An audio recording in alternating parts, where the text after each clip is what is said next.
Hello everyone, कैसे हैं आप बच्चों। आज हम एक ऐसी मूवी बनाने वाले हैं जिसका यूज हमारी डेली लाइफ में बहुत ज्यादा है। इस मूवी के बिना, इस चीज के बिना हमारी जो आज की लाइफ है, इसको इमेजिन करना भी बहुत मुश्किल का काम है। तो बच्चों, सबसे पहले हम इस मूवी के कास्टिंग से मिलते हैं, मतलब इस मूवी का जो एक्टर है उससे मिलते हैं। बच्चों, हमारी मूवी का एक्टर है हमारा चार्ज और हमारी मूवी का नाम है इलेक्ट्रिसिटी। बच्चों, ये क्लास 10th का एक चैप्टर है इलेक्ट्रिसिटी, जिसको हम एक मूवी की तरह पढ़ेंगे। इसके कुछ छोटे छोटे से पार्ट्स भी देखेंगे कि जब हमारा ये चार्ज, जब हमारा हीरो बहुत तेजी से भाग रहा होगा, ठीक है, तब इसकी स्पीड हम निकालेंगे, जिसको हम करंट के नाम से पढ़ने वाले हैं, जो कि चार्ज और करंट हमारा पहला पार्ट होने वाला है। ठीक, अच्छा, हमारा जो दूसरा पार्ट होगा उसके अंदर हम देखेंगे कौन कौन से फैक्टर हमारे जो चार्ज है, हमारा जो हीरो है, इसकी स्पीड को बढ़ा रहे हैं। अच्छा, और जब हमारा दोस्त, हमारा चार्ज उसकी फ्रेंड से मिलने जाएगा, ठीक है, उसकी स्पेशल फ्रेंड से मिलने जाएगा, तो कुछ उसको रुकावटें लगेगी। वो वाला पार्ट हम पढ़ेंगे ओम्स लॉ और रेजिस्टेंस के नाम से। ठीक, इसके बाद हम उसके रेजिस्टेंस, मतलब इसकी रुकावटों के अलग अलग तरीके को पढ़ने वाले हैं। फिर उसके बाद, जैसा कि हमारी बॉलीवुड मूवी में होता है कि आखिरी में जाके चार्ज बहुत लोगों से लड़ता फिरता है, ठीक, तो जब हमारा चार्ज, मतलब हमारा हीरो जब बहुत लोगों से टकराएगा तो उसके अंदर क्या होगा, गुस्सा आएगा। गुस्सा आएगा तो क्या होगा, हीट जनरेट होगी। तो हम फिर उसके बाद पढ़ेंगे heating effect of electric current. ठीक, तो बच्चों अपनी नोटबुक निकालिए और आज की हेडिंग डालिए इलेक्ट्रिसिटी।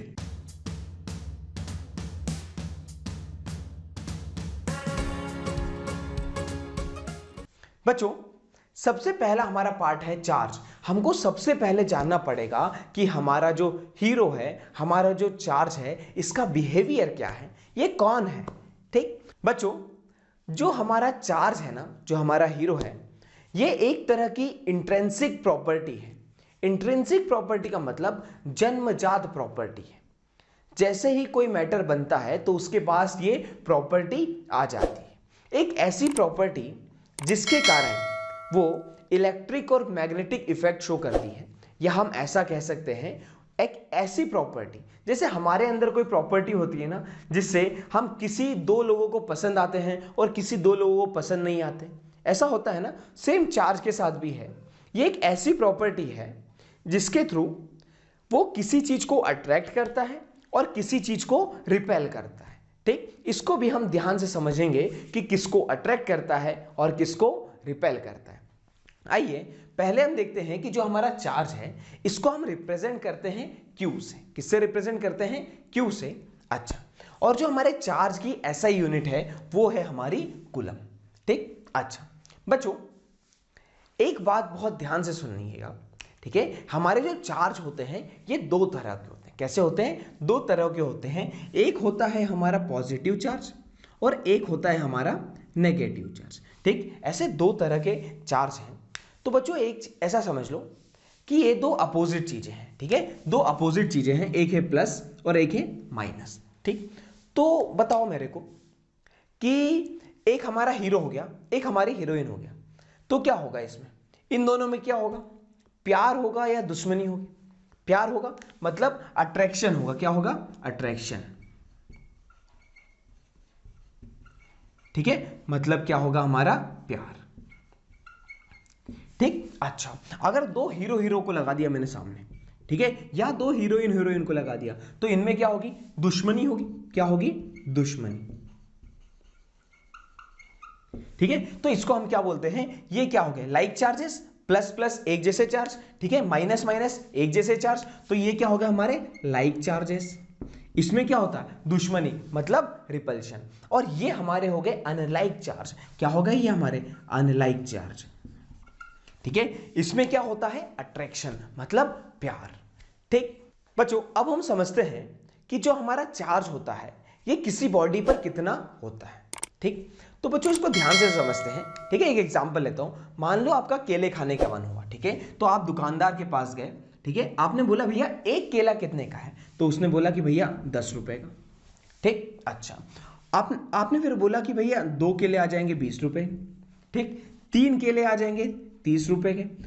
आप कुल मिला के कर क्या रहे हो, नंबर ऑफ केला, ठीक, इंटू 10, उसकी प्राइस कर रहे हो।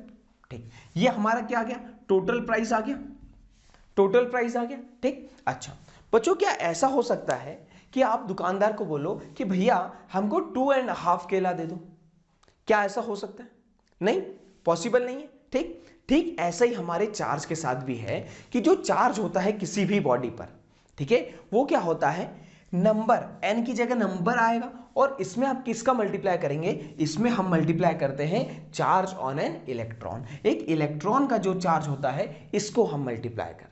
ठीक, जैसे कि देखो ये हमारा टोटल चार्ज आ जाता है, जैसे E की वैल्यू होती है हमारी 1.6 इंटू 10⁻⁻19 कूलम, ये हमारी चार्ज होती है। अब इसको ध्यान से सुनो कि अगर मेरे पास एक इलेक्ट्रॉन है, कितना है, एक इलेक्ट्रॉन, तो 1 इंटू 1.6 इंटू 10⁻⁻19 कूलम, ऐसा चार्ज आ जाएगा। अगर 2 इलेक्ट्रॉन है तो क्या आ जाएगा, 2 इंटू 1.6 इंटू 10⁻⁻19 कूलम। ठीक है, तो ऐसा ये आ जाएगा 3.2 इंटू 10⁻⁻19 कूलम। ठीक है, तो इस तरह से हमारा चार्ज कैलकुलेट होता है। बच्चों, अब हम चार्ज के ऊपर एक क्वेश्चन कर लेते हैं जो कि सीबीएसई का एक चहीता क्वेश्चन है, बहुत बार सीबीएसई में आया गया है। आइए क्वेश्चन की ओर चलते हैं। क्वेश्चन कह रहा है, calculate the number of electrons constituting 1 coulomb of charge. ठीक है, बोर्ड में कई बार आ गया है। क्या कह रहा है क्वेश्चन कि भाई अगर हमारा जो चार्ज है Q है, ये हमको दे दिया 1 कूलम, कितना दे दिया, 1 कूलम, तो हमको बताना है कि कितने इलेक्ट्रॉन मिलके इतना चार्ज बनाएंगे। हमको निकालना है n की वैल्यू। क्या आप फाइंड कर सकते हैं? ठीक, फाइंड करिए, वीडियो को पॉज करके एक बार फाइंड करिए। ठीक, अच्छा अब मैं करता हूं, देखो क्या आएगा, फॉर्मूला है हमारा Q equals to N E. ठीक, अच्छा Q की वैल्यू देके रखिए 1 कूलम। ठीक, साथ में हमको बताना कितने इलेक्ट्रॉन ने मिलकर 1 कूलम चार्ज बनाया है। तो हमारे पास E की वैल्यू पहले से प्रेजेंट है 1.6 इंटू 10⁻⁻19। ठीक, ये इधर मल्टीप्लाई में है, इधर आएगा डिवाइड में, तो आ जाएगा 1/1.6 इंटू 10⁻⁻19 इक्वल्स टू। ठीक है, अब देखो ये इधर 10⁻⁻19, इधर ऊपर जाएगा तो आएगा 10⁻+19 डिवाइडेड बाय 1.6, ऊपर 1 बचा है। ठीक, ये पॉइंट हटा, ऊपर आ गया 10 आ गया। ठीक, इसको हम अब डिवाइड करेंगे, क्या आ जाएगा, 2 5 जा एंड 2 8, 5/8 हमारा होता है।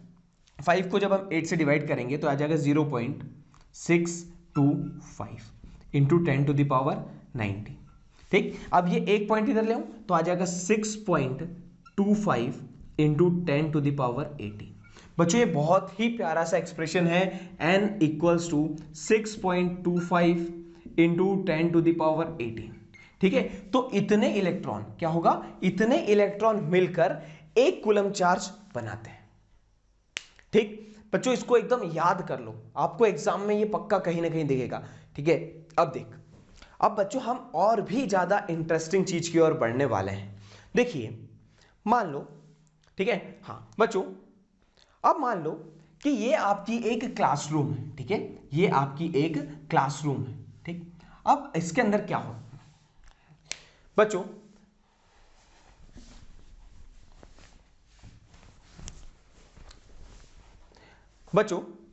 अब हम एक और मस्त इंटरेस्टिंग चीज की ओर बढ़ने वाले हैं।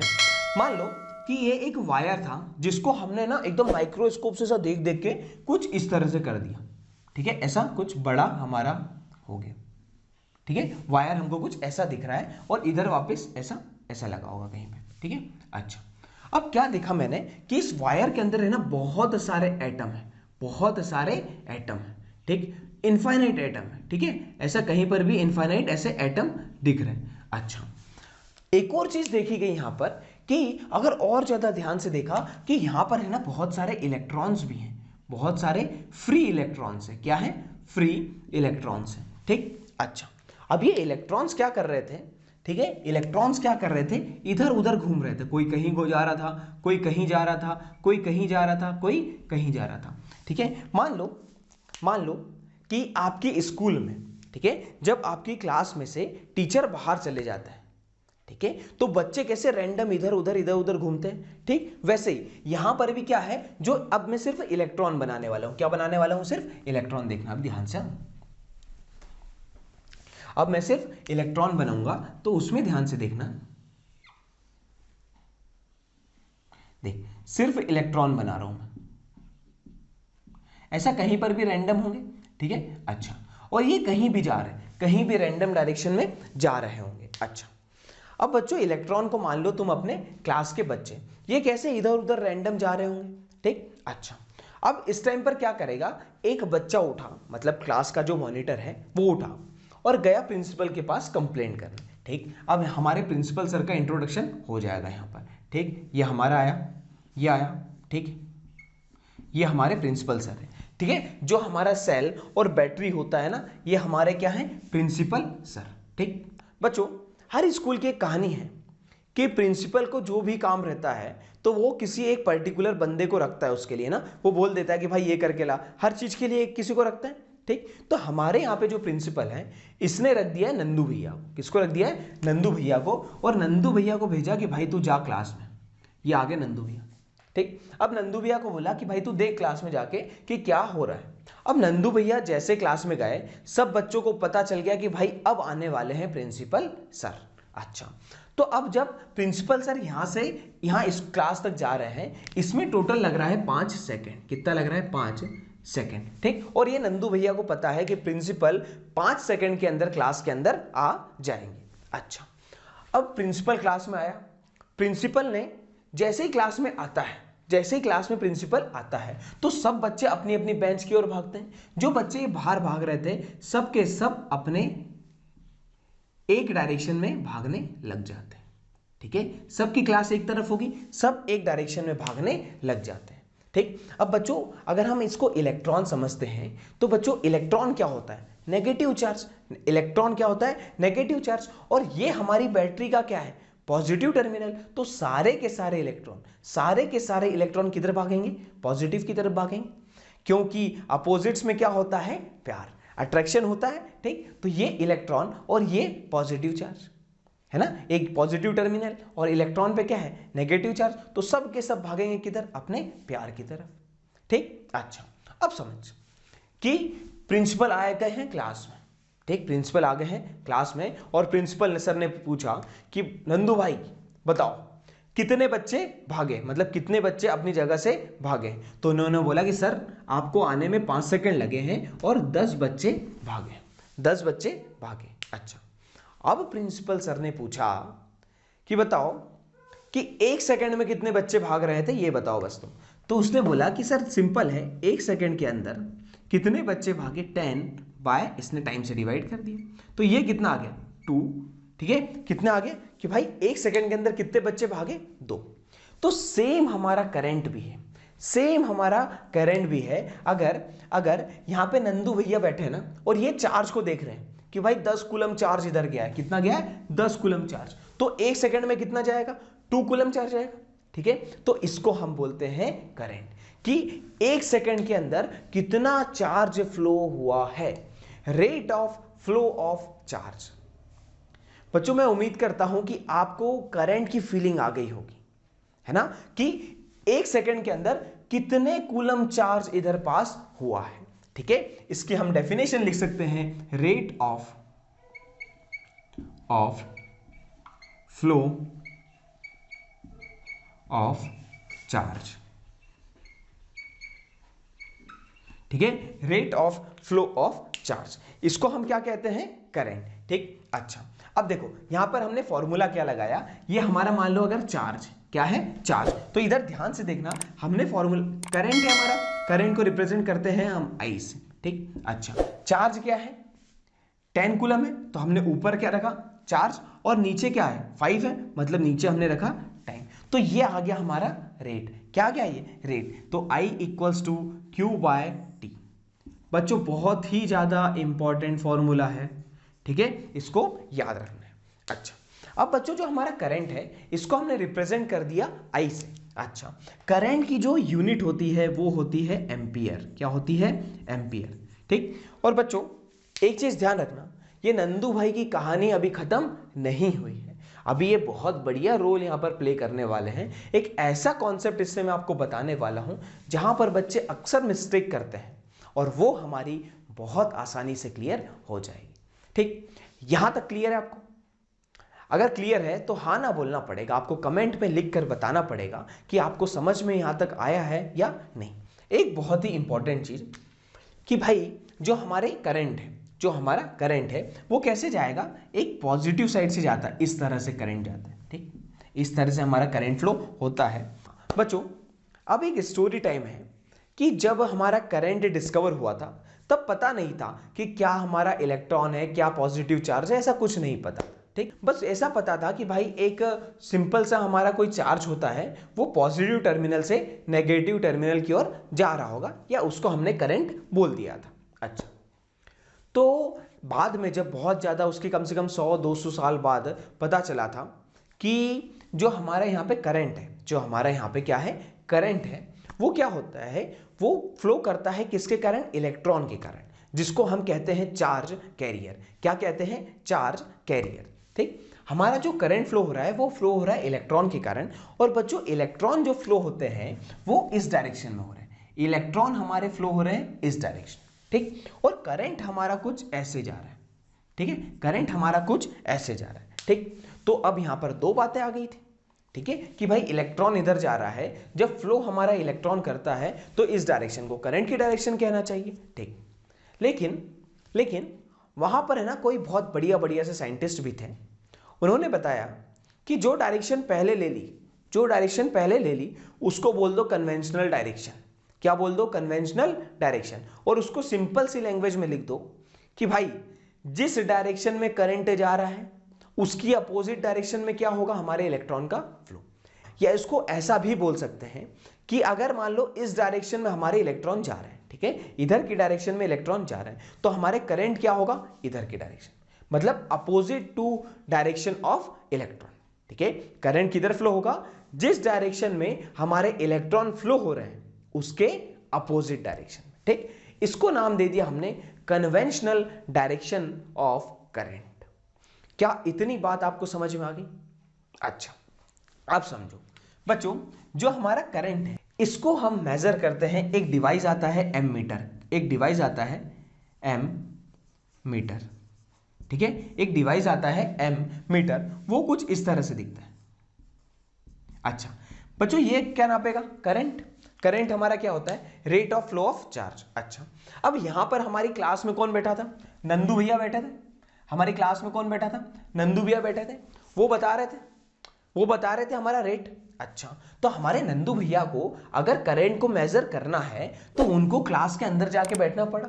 मतलब अगर मैं इसको ऐसा वायर मान लेता हूं, एक सिंपल सा एक ऐसा वायर भी मान लेता हूं, और यहां पर मेरे को अगर बताना है फ्लो, तो नंदू भैया को या वायर के अंदर बीच में जाके बैठना पड़ेगा, वायर में बीच में जाके बैठना पड़ेगा। मतलब नंदू भैया हमारे कौन है? एमीटर। कौन है? एमीटर। तो एमीटर को लगाना पड़ेगा मेरे को यहां पर, नंदू भैया को ऐसे ही बिठाना पड़ेगा। ठीक, तो बच्चों जो ऐसा कनेक्शन होता है ना कि तार को काट के बीच में हम बैठ जाएंगे, उसको हम बोलते हैं सीरीज कनेक्शन। क्या बोलते हैं? Series connection.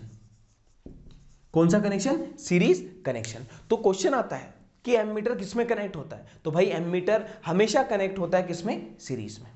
क्या आपको फील आ रही है क्यों इसको यहां पर सीरीज में लगाने की जरूरत थी? क्योंकि हमारे नंदू भैया को बीच में बिठाना बहुत ज्यादा जरूरी था। क्या क्लास के बाहर रह के नंदू भाई बता सकते थे कि कितने बच्चे उनकी जगह पर भाग के गए हैं? नहीं बता सकते थे ना। ठीक, तो यहां पर जरूरत थी किसकी? हमारे सीरीज कनेक्शन की। ठीक बच्चों, अब एक बहुत ही प्यारा सा क्वेश्चन आता है कि डिफाइन 1 एम्पियर। बच्चों डिफाइन 1 एम्पियर में क्या होता है? सिंपल सा, हमारा जो करंट है, ठीक है, इसकी यूनिट क्या होती है? एम्पियर। तो हमने लिखा 1 एम्पियर। अच्छा, इस करंट का फॉर्मूला Q बाय टी।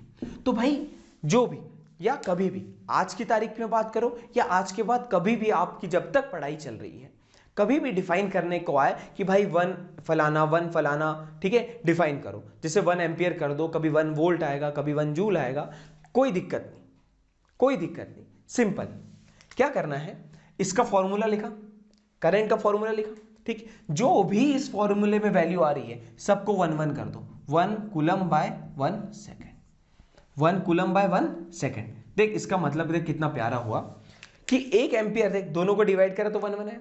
तो इसको डिफाइन कब कैसे करेंगे कि अगर 1 कूलम चार्ज, ठीक है, 1 कूलम चार्ज 1 सेकेंड में फ्लो होता है तो इसको हम कहेंगे 1 एम्पियर।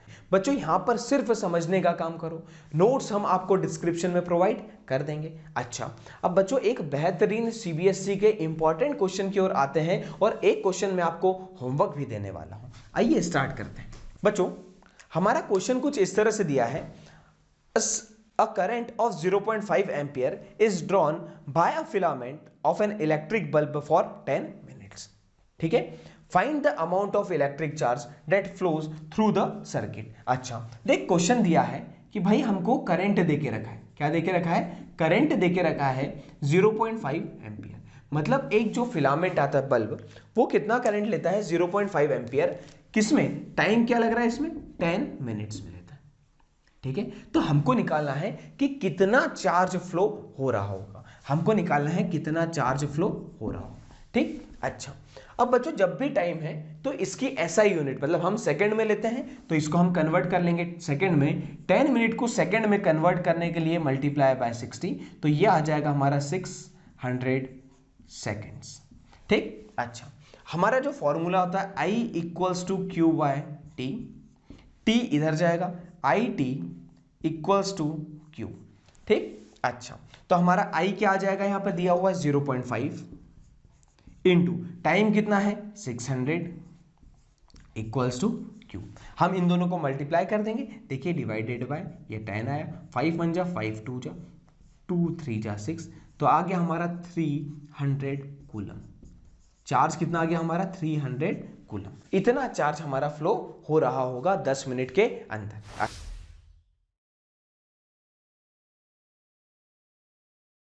हमारा जो चार्ज है, ठीक है, ये उसकी फ्रेंड से आज मिलने जाने वाला है, तो वो अब एकदम तैयार हो गया है, अपने घर पर बैठा है, बढ़िया तरीके से तैयार हुआ है और उसने अपना एक गिफ्ट भी तैयार कर लिया है, ठीक है, उसने एक गिफ्ट भी तैयार कर लिया है और ये उसकी फ्रेंड का घर है, ये उसकी फ्रेंड का घर है जो कि है पॉइंट ए पर। अब जो हमारा चार्ज है, हमारा जो हीरो है, ये इसके घर से जाने वाला है, चलने वाला है। अच्छा बच्चों क्या होगा, तो जब हम ये पहली बार एक्सपीरियंस होता है तो शायद आपको भी पता हो क्योंकि आप 10th में आ चुके हैं, ठीक, तो हमको बहुत तरह के डर होते हैं। हमको ये डर लगेगा कि कोई हमको देख तो नहीं लेगा, ठीक। अच्छा अब क्या करेगा, इस डर के कारण ये हमारा चार्ज भाई एकदम धीरे धीरे चलेगा, ई फिर रुका, इधर उधर देखा, फिर आगे बढ़ा, फिर देखा, ठीक, ऐसा ये धीरे धीरे धीरे धीरे धीरे धीरे धीरे धीरे धीरे धीरे धीरे यहाँ पे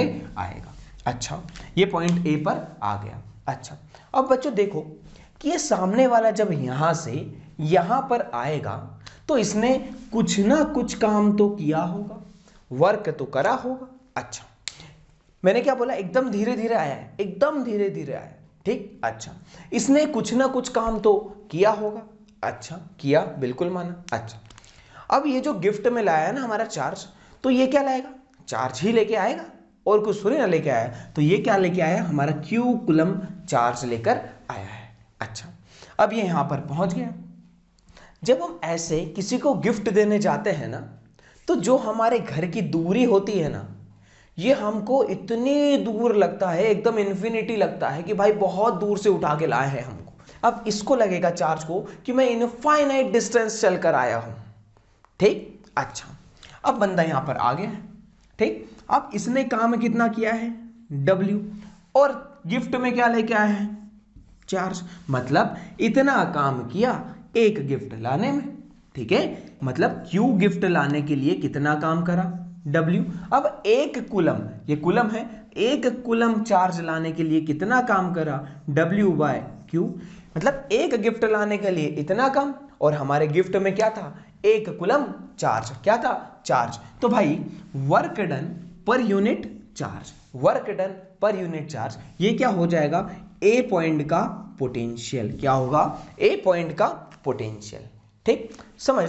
तो बच्चों हमारा पोटेंशियल क्या होगा, पोटेंशियल की बात कर रहा हूं मैं, ठीक है, किसी पर्टिकुलर पॉइंट का पोटेंशियल होगा कि work done in moving a unit positive charge from infinity, मतलब इंफिनिटी से हमने एक यूनिट मतलब एक कूलम चार्ज लिया, पॉजिटिव चार्ज लिया और उसको इंफिनिटी से एकदम धीरे धीरे धीरे धीरे एक पॉइंट पर ले गए, तो जितना काम हमको करना पड़ा उसको हम कहते हैं उस पॉइंट का पोटेंशियल। क्या इतनी बात आपको समझ में आती है?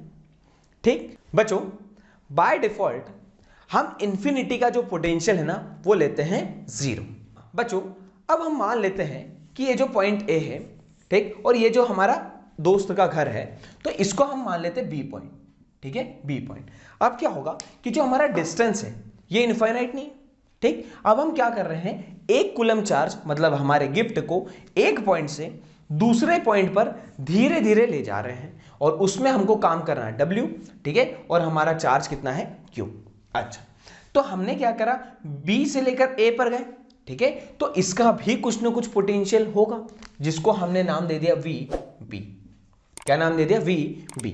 अच्छा, अब हम B से A पर एक चार्ज को लेकर जा रहे हैं, ठीक है, तो इसकी डेफिनेशन क्या होगी, work done in moving a unit positive charge from one point two another point. मतलब जब हम एक कूलम चार्ज को एक पॉइंट से दूसरे पॉइंट पर लेकर जा रहे हैं तो उसमें हमको जो काम करना पड़ा इसको हम कहते हैं पोटेंशियल डिफरेंस। समझ में आ रहा है? देख क्या करा हमने, इस पॉइंट से यहां पर लेके आए तो हम लिखेंगे VA minus VB equals to work done per unit charge.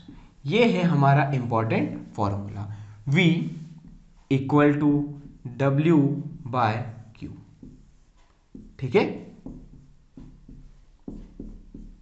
ठीक है बच्चों, जो हमारे पोटेंशियल है या पोटेंशियल डिफरेंस है इसको हम V से रिप्रेजेंट करते हैं। किससे रिप्रेजेंट करते हैं? V से। और इसकी जो SI यूनिट है, जो SI यूनिट है वो है हमारी वोल्ट। क्या है? वोल्ट। ठीक, अगर हम यहां से देखें तो वर्क डन की यूनिट होती है जूल और हमारे चार्ज की यूनिट होती है कूलम, तो ये आ गया जूल पर कूलम। ठीक, और इसको हम लिख सकते हैं ऐसे, जूल पर कूलम इनवर्स। ठीक है, अब बच्चों देखो ये हमारा कुछ पोटेंशियल डिफरेंस है तो इसको हमको नापना तो पड़ेगा। देखिए अब नापने के लिए हमारा एक डिवाइस आता है जिसको हम बोलते हैं वोल्ट मीटर। क्या बोलते हैं? Volt meter. ठीक है, अच्छा, अब वोल्ट मीटर कैसे लगाया जाता है इसको हम थोड़े से अच्छे तरीके से समझते हैं। ठीक, अब मैं ये सब हटा रहा हूं। बच्चों ये हमारा एक छोटा सा सर्किट है, ठीक है, इसमें कुछ इस डायरेक्शन में हमारा करंट जा रहा होगा। अच्छा, अब हमको क्या नापना है? Potential difference. ठीक है, पोटेंशियल डिफरेंस बच्चों क्या होता है, किन्हीं दो पॉइंट के बीच में नापा जाता है। ठीक, और पोटेंशियल डिफरेंस देता कौन है? हमारा सेल या बैटरी। ठीक, तो ये हो गई हमारी बैटरी, ये हमारे जो सीधे सीधे लगे हैं ये हो गया वायर, ये हमारा हो गया की। मान लो इसका पोटेंशियल है V वोल्ट। कितना है? V volt. अगर हमको इसका पोटेंशियल नापना है ना तो क्या करेंगे, जो हमारा वोल्ट मीटर आता है जो कि कुछ इस तरह से हमको दिखता है, ऐसा V प्लस और इधर आएगा माइनस, तो हम क्या करेंगे, ये वोल्ट मीटर है ना, हमारे नंदू भैया है ना, इसको हम क्या करेंगे, ऐसे बाहर बिठा देंगे, बाहर बिठा देंगे और ये दो पॉइंट के बीच में लगा देंगे, जैसे यहाँ पे और यहाँ पे लगाया, यहाँ पे हमने बिठा दिया नंदू भैया को। तो ये हमको क्या बताएंगे कि इस बैटरी का पोटेंशियल डिफरेंस कितना है, दो पॉइंट के बीच का पोटेंशियल डिफरेंस कितना है। चलो अगर मैंने यहां से हटाया, ठीक है, अब मेरे को नापना है कि ये बल्ब के अंदर मेरा पोटेंशियल डिफरेंस कितना है, तो मैं क्या करूंगा, ऐसा वायर लिया मेरा, ठीक है, यहां पर मैंने बिठाया हमारे नंदू भैया को, ठीक है, और यहां पर लेकर आया। बच्चों अब हमने यहां पे क्या किया, हमको इस बल्ब के अक्रॉस नापना था, तो हमने क्या करा कि इसके साथ में ऐसा लगा दिया इसको। ठीक, अब ऐसा तो नहीं कर सकते कि बल्ब को तोड़ के उसके बीच में घुसा दिया नंदू भैया को, नहीं कर सकते। ठीक, हमको क्या करना पड़ेगा, उसके साथ में एक लगाना पड़ेगा, बल्ब के आइट साइड ऐसे जोड़ देंगे तो वहां से हमारा पोटेंशियल डिफरेंस आ जाएगा। ठीक, तो इसको हम क्या बोलते हैं, ये साथ साथ लगा है, ऐसे साथ साथ लगा है। ठीक, तो इसको हम बोलते हैं पैरेलल कॉम्बिनेशन। क्या बोलते हैं? पैरेलल, ठीक है, पैरेलल कॉम्बिनेशन। मतलब कि जो हमारा वोल्ट मीटर है वो हमेशा किसमें लगता है, पैरेलल कनेक्शन। ठीक बच्चों, क्या इतनी बात आपको समझ में आती?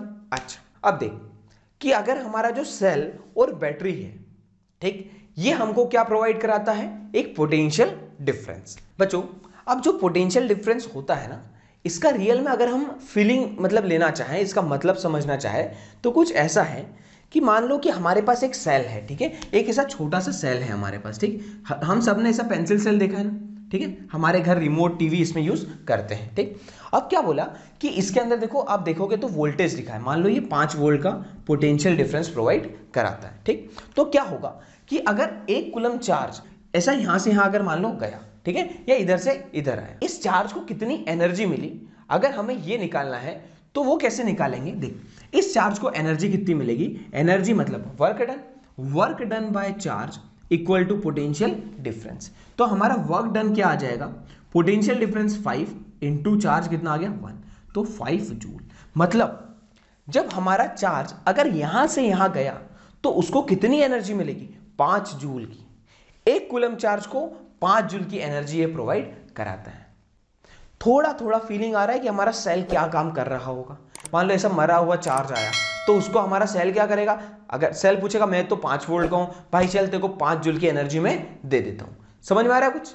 अब हम पोटेंशियल डिफरेंस को एक और भी ज्यादा अच्छे तरीके से समझने वाले हैं। ठीक, देखिए बच्चों, मान लो हमारे पास ऐसा डिवाइस बना हुआ है, ठीक है, एक ऐसा डिवाइस बना हुआ है। इसमें क्या हो रहा है कि एक टंकी है, इसको हमने दूसरी टंकी से जोड़ा और बीच में एक पाइप लगा दिया। ठीक, अभी ये पाइप बंद है, ये हमने यहाँ पे नल लगा रखी है। ठीक, अच्छा, तो आप मुझे कमेंट सेक्शन में ये बताओ कि ए टंकी में से बी टंकी में पानी आएगा नल खोलने पर, या बी टंकी में से ए टंकी पर पानी जाएगा।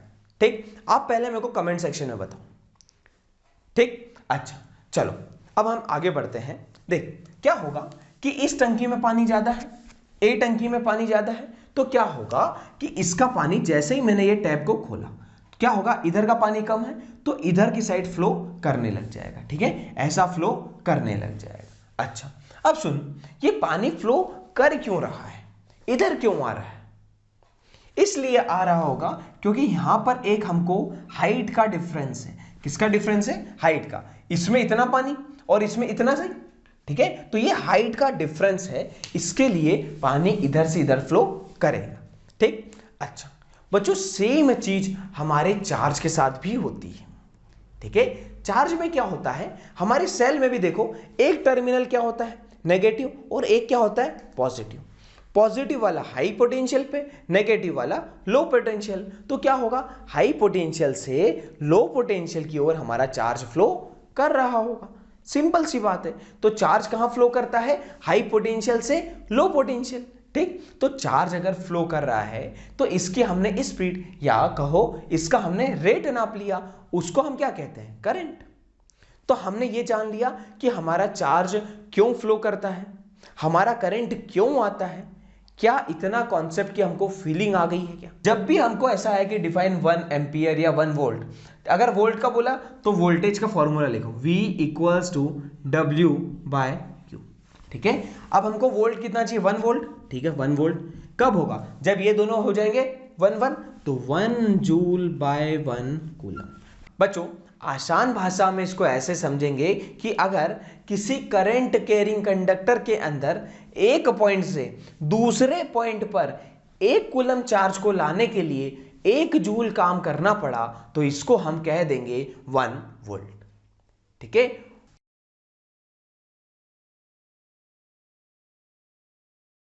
बच्चों, जैसा कि हमने पोटेंशियल डिफरेंस के अंदर पढ़ा था, कुछ इस तरह का डायग्राम बनाकर, ठीक है, हमने देखा था कि अगर यहां पर कोई नल है, ठीक है, और यहां पर पानी भरा है, ठीक है, इसका लेवल थोड़ा सा ऊपर है ना, इस तरह से इसका लेवल ऐसा ऊपर था।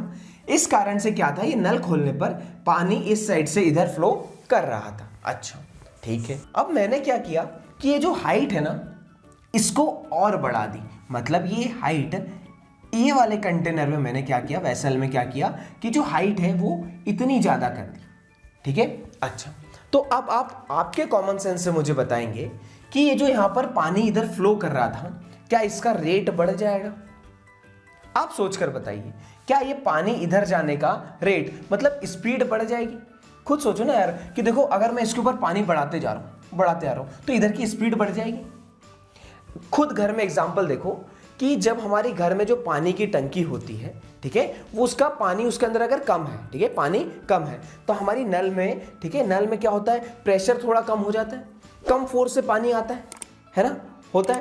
अच्छा, और जब हमारी टंकी एकदम ऊपर तक भरी हुई है, ठीक है, उस टाइम पर क्या होता है कि पानी एकदम बहुत ज़्यादा प्रेशर, बहुत ज़्यादा स्पीड से आता है। ठीक वैसे ही यहाँ पर भी है कि अगर हमने ये हाइट बढ़ा दी तो क्या होगा, हमारा पानी बहुत तेज आएगा। ठीक, और बच्चों पोटेंशियल डिफरेंस में हमने देखा था कि ये जो हाइट वाला हम डिफरेंस लेते हैं इसको हमने पोटेंशियल डिफरेंस के नाम से पढ़ा था। बच्चों अब क्या होगा कि मान लो ये सर्किट दिया है, ठीक है, अब इसके अंदर मैंने क्या किया कि पहले एक 5 वोल्ट की बैटरी लगी, तो मैंने देखा कि भाई यहाँ जो एमीटर है ना, इसके अंदर करंट कितना आ रहा है। जब बैटरी लगे 5 वोल्ट की तो करंट मेरे पास आ रहा था 1 एम्पियर का। ठीक है, अब मैंने क्या करा, इस बैटरी को हटाई और 10 वोल्ट की लगाई। तो मैंने क्या करा, 10 वोल्ट की बैटरी लगाई। जैसे हमने यहाँ पर हाइट का बढ़ाया था, हाइट को बढ़ाया था, वैसे मैंने यहाँ पे क्या बढ़ा दिया, पोटेंशियल डिफरेंस को बढ़ा दिया। तो मैंने देखा कि मेरे एमीटर के अंदर जो करंट आ रहा था वो आ रहा था 2 एम्पियर। अच्छा, फिर मैंने क्या किया कि मैंने करा कि भाई बैटरी अब मैं लगा देता हूं 15 वोल्ट की, 15 वोल्ट की बैटरी लगा दी। ठीक है, तो अब मेरा करंट ये एमीटर में कितना आ रहा था, 3 एम्पियर। कितना आ रहा था, 3 एम्पियर। तो मैंने इससे देखा कि भाई जैसे जैसे मैं पोटेंशियल बढ़ाते जा रहा हूं वैसे वैसे करंट मेरा बढ़ते जा रहा है। तो मेरा एक सिंपल सा लॉ आ गया कि V is directly proportional to I।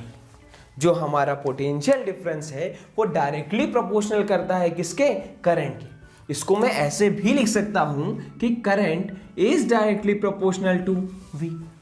ठीक है, अगर मैं पोटेंशियल डिफरेंस बढ़ा रहा हूं तो मेरा करंट भी बढ़ रहा होगा। ठीक है, और मैं ऐसा भी कह सकता हूं कि अगर करंट बढ़ रहा है, ठीक है, तो मेरा पोटेंशियल डिफरेंस भी बढ़ रहा होगा।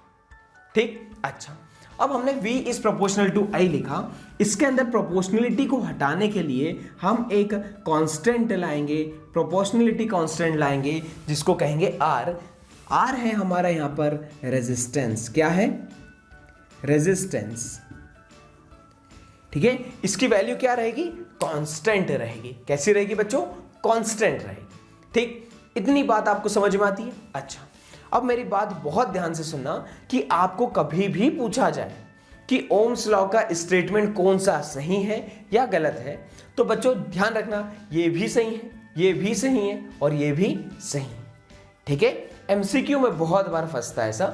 अभी आपके एग्जाम एमसीक्यू नहीं है लेकिन ध्यान रखना इस चीज को। ठीक, अच्छा, आर हमारा क्या है, कांस्टेंट है। ठीक है, जिसको हम बोलते हैं रेजिस्टेंस, और इसका नाम हमने रखा है रुकावट। क्या नाम रखा है, रुकावट। ठीक है, रेजिस्टेंस हमारा क्या है, रुकावट। ठीक, इतनी बात ध्यान से समझ में आ रही है। अच्छा, अब हम चलते हैं आगे। जब हमारा हीरो, ठीक है, जब सुंदर कन्या से मिलने के लिए जा रहा होगा तो कई बार क्या होता है कि कोई रिलेटिव दिख जाता है उसको, ऐसा होता है ना। तो वो क्या करता है, रिलेटिव क्या करता है, उसको रोकने की कोशिश करता है, हमारे चार्ज को, हमारे हीरो को रोकने की कोशिश करता है। ठीक है, मतलब कि वो वहां पर किसका काम कर रहा है, रेजिस्टेंस का काम कर रहा है, रुकावट का काम कर रहा है। ठीक है, तो ये हमारा रेजिस्टेंस भी सेम उसकी तरह है कि जब हमारा चार्ज एक कोने से दूसरे कोने की ओर जा रहा होगा, ठीक है, मतलब ऐसा वायर के अंदर जब हमारा चार्ज फ्लो हो रहा होगा तो यहां पर बीच में ना कई उसके रिलेटिव्स होंगे, मतलब कि कई एटम्स होंगे, कई दूसरे इलेक्ट्रॉन्स होंगे जो उसको रेजिस्टेंस, मतलब जो उसको फ्लो करने से रोक रहे होंगे। ठीक है, इसको हम कहते हैं रेजिस्टेंस। तो रेजिस्टेंस का आसान सी भाषा में मतलब क्या है, रुकावट। और इसको अंग्रेजी में समझते हैं तो क्या है कि भाई ये इलेक्ट्रॉन का जो फ्लो है इसको रेजिस्ट करता है, उसको रोकने की कोशिश करता है। क्या इतनी बात आपको बहुत अच्छे से क्लियर हो गई है? ठीक है, अच्छा बच्चों, अभी तक हमने जो पढ़ा है वो पढ़ा कि V equals to I R। ठीक है, ऐसा पढ़ा।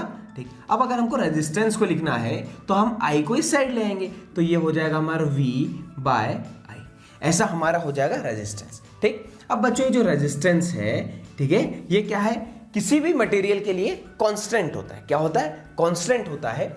हम इसको जो रेजिस्टेंस है, देखो ये क्या है, हमारा रेजिस्टेंस है, ठीक है, इसकी SI यूनिट क्या होती है, ओम, OHM, ओम। इसको ऐसा बनाते हैं, इसका सिंबल क्या है, ओम का सिंबल ऐसा है। ठीक, क्वेश्चन आता है कि डिफाइन 1 ओम, ये डिफाइन करने को। ठीक, तो जैसा हमने अभी तक पूरा पढ़ते आए हैं कि जब भी इस तरह का क्वेश्चन हो तो क्या करेंगे, 1 ओम, ठीक है, जैसे R क्या होता है, V बाय I, तो 1 ओम क्या होगा, 1 वोल्ट बाय 1 एम्पियर। अच्छा, मतलब एक ऐसा सर्किट जिसके अक्रॉस 1 वोल्ट का पोटेंशियल डिफरेंस हो और करंट कितना फ्लो होना चाहिए, 1 एम्पियर का, तो वहां पर रेजिस्टेंस कितना होगा, 1 ओम का। ठीक है, अच्छा, डेफिनेशन आपको नीचे मिल जाएगी। तो हमारा रेजिस्टेंस है वो क्या होगा, 1 बाय I, मतलब, और हम ऐसा भी लिख सकते हैं I is inversely proportional to R, ऐसा भी लिख सकते हैं। देखो कैसे लिखेंगे, V equal to I R, R को अगर इधर लेके आए तो होगा V by R equal to I, हो गया, I is inversely proportional to R। इसका मतलब कि अगर मेरा रेजिस्टेंस मैंने बढ़ाया तो करंट क्या होगा, कम। रेजिस्टेंस होता क्या है, जो करंट को अपोज करे, जो चार्ज को अपोज करे, यही रेजिस्टेंस होता है। ठीक है, अब मैंने रेजिस्टेंस बढ़ाया, मतलब कि मैंने अपोज करने की शक्ति को बढ़ा दिया। अब जितना ज्यादा अपोज करने की शक्ति उतना कम करंट होगा। अगर मैंने करंट क्या है, देख, current equal to V by R है, ठीक है। अब R की जगह अगर मैंने 2R रख दिया तो मेरा हो जाएगा V बाय 2R। तो देखिए V बाय R तो पहले का ही है, V बाय R तो पहले का ही है, तो ये हो जाएगा नया करंट क्या होगा, I dash equal to I by 2। मतलब करंट क्या हो गया, रेजिस्टेंस डबल करने पर मेरा करंट क्या हो गया, आधा हो गया। ठीक है, अच्छा, अब मैंने क्लियर बोला कि जो हमारा V है वो डायरेक्टली प्रोपोर्शनल टू I है। ठीक है, और हमने अभी सर्किट बनाकर भी देखा कि अगर मेरा पोटेंशियल डिफरेंस 5 वोल्ट था तो मेरा करंट आ रहा था 1 एम्पियर। ठीक है, मेरा पोटेंशियल डिफरेंस 10 वोल्ट था तो मेरा करंट आ रहा था 2 एम्पियर। मेरा अगर पोटेंशियल डिफरेंस 15 वोल्ट था तो मेरा करंट आ रहा था 3 एम्पियर। तो इससे अगर मैं R निकालूं जिसका फॉर्मूला होता है V बाय I, तो मेरा क्वेश्चन कैसे सॉल्व होगा, V बाय I रखेंगे तो V 5 बाय 1 रखा तो ये आ गया 5 ओम। इस केस में रखा तो V है 10 बाय हमारा I है 2, तो ये भी हमारा आ गया 5 ओम। ठीक है, और इधर हमारा V कितना है 15 और I कितना है 3, तो ये हमारा आ गया 5 ओम। तो बच्चों इससे एक चीज सीखने को मिल रही है कि अगर हमारा कोई पर्टिकुलर एक वायर है, मान लो ये एक वायर है, तो इसका जो रेजिस्टेंस है वो एक बार फिक्स हो गया तो ये उतना ही रहेगा। ठीक है, अब हमने अगर वायर को काट दिया, पीट दिया, तो वो अलग बात है। जैसे कि मैंने अगर ये वायर लिया, इसका रेजिस्टेंस अगर मान लो 10 ओम है, तो इसको हम कहीं पर भी लगा दो ये 10 ओम ही रहेगा। ठीक है, टेम्परेचर पर डिपेंड करता है जो कि हम नेक्स्ट लेक्चर में पढ़ने वाले हैं, लेकिन हमारा रेजिस्टेंस इसका कितना होगा, 10 ओम ही रहेगा। अच्छा, अब हम इसका एक ग्राफ बनाने वाले हैं जो कि सीबीएसई कई बार पूछता है। ठीक है, देख कितना प्यारा सा ग्राफ है। क्या होगा, ये हमारा V है और ये हमारा I है। 5 वोल्ट पे करंट कितना है, 1 एम्पियर, 5 वोल्ट पे 1 एम्पियर। ठीक है, 10 वोल्ट पे 2 एम्पियर, 10 वोल्ट पे हमारा 2 एम्पियर और 15 वोल्ट पे हमारा 3 एम्पियर। तो हमारा ग्राफ कुछ ऐसा बन रहा है। ठीक है, कुछ ऐसा बन रहा है, और ऐसे ग्राफ को हम सिंपल सी बहुत प्यारी लैंग्वेज में कहते हैं लीनियर। क्या कहते हैं, लीनियर। अब बच्चों एक बहुत अच्छी बात, बहुत इंपॉर्टेंट बात, ठीक है, ये जो ग्राफ होता है, इसका ये जो स्लोप होता है, एक होता है यहाँ पे स्लोप। ठीक है, ये हमको बताता है रेजिस्टेंस। क्या बताता है, रेजिस्टेंस। क्या बताता है, रेजिस्टेंस। ठीक है, अब देख, अब सिंपल सा लीनियर हो गया, रेजिस्टेंस बताता। अब देख मैं बताता हूं तेरे को बहुत ही प्यारी सी चीज कि अगर हमारे पास दो अलग अलग वायर है, एक A और एक हो गया हमारा B। ठीक है, अब देख यहां से इसका एंगल है कुछ ऐसा थीटा, ठीक है, और इसका एंगल है कुछ मान ले थीटा 2। एक का थीटा 1 एक का थीटा 2, ठीक है।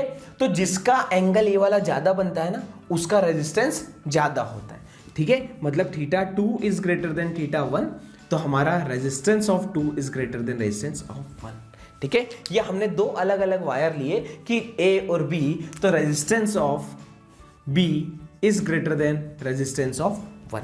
ये बहुत ही प्यारा क्वेश्चन है, ध्यान देना बच्चे, नोट कर लेना इसको, ठीक।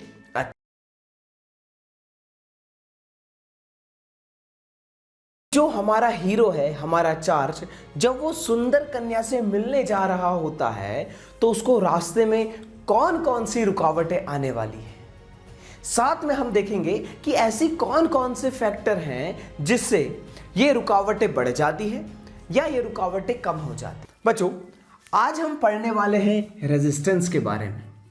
किसके बारे में? रेजिस्टेंस के बारे में। इसके बारे में हमने थोड़ी सी चर्चा पिछले लेक्चर में कर रखी है, जिसमें हमने ओम्स लॉ पढ़ा था। वहां लिखा था V equal to I R, ठीक है। यहां से हमारा R आया था V बाय आई, ठीक है। और हमारा जो I है ये इनवर्सली प्रोपोर्शनल है करंट, ठीक। अच्छा, अब इसके आगे की कहानी देखते हैं, इसको एक मूवी की तरह पढ़ते हैं, ठीक है। बच्चों, मान लो कि यहां पर हमारा है भाई चार्ज, ठीक है।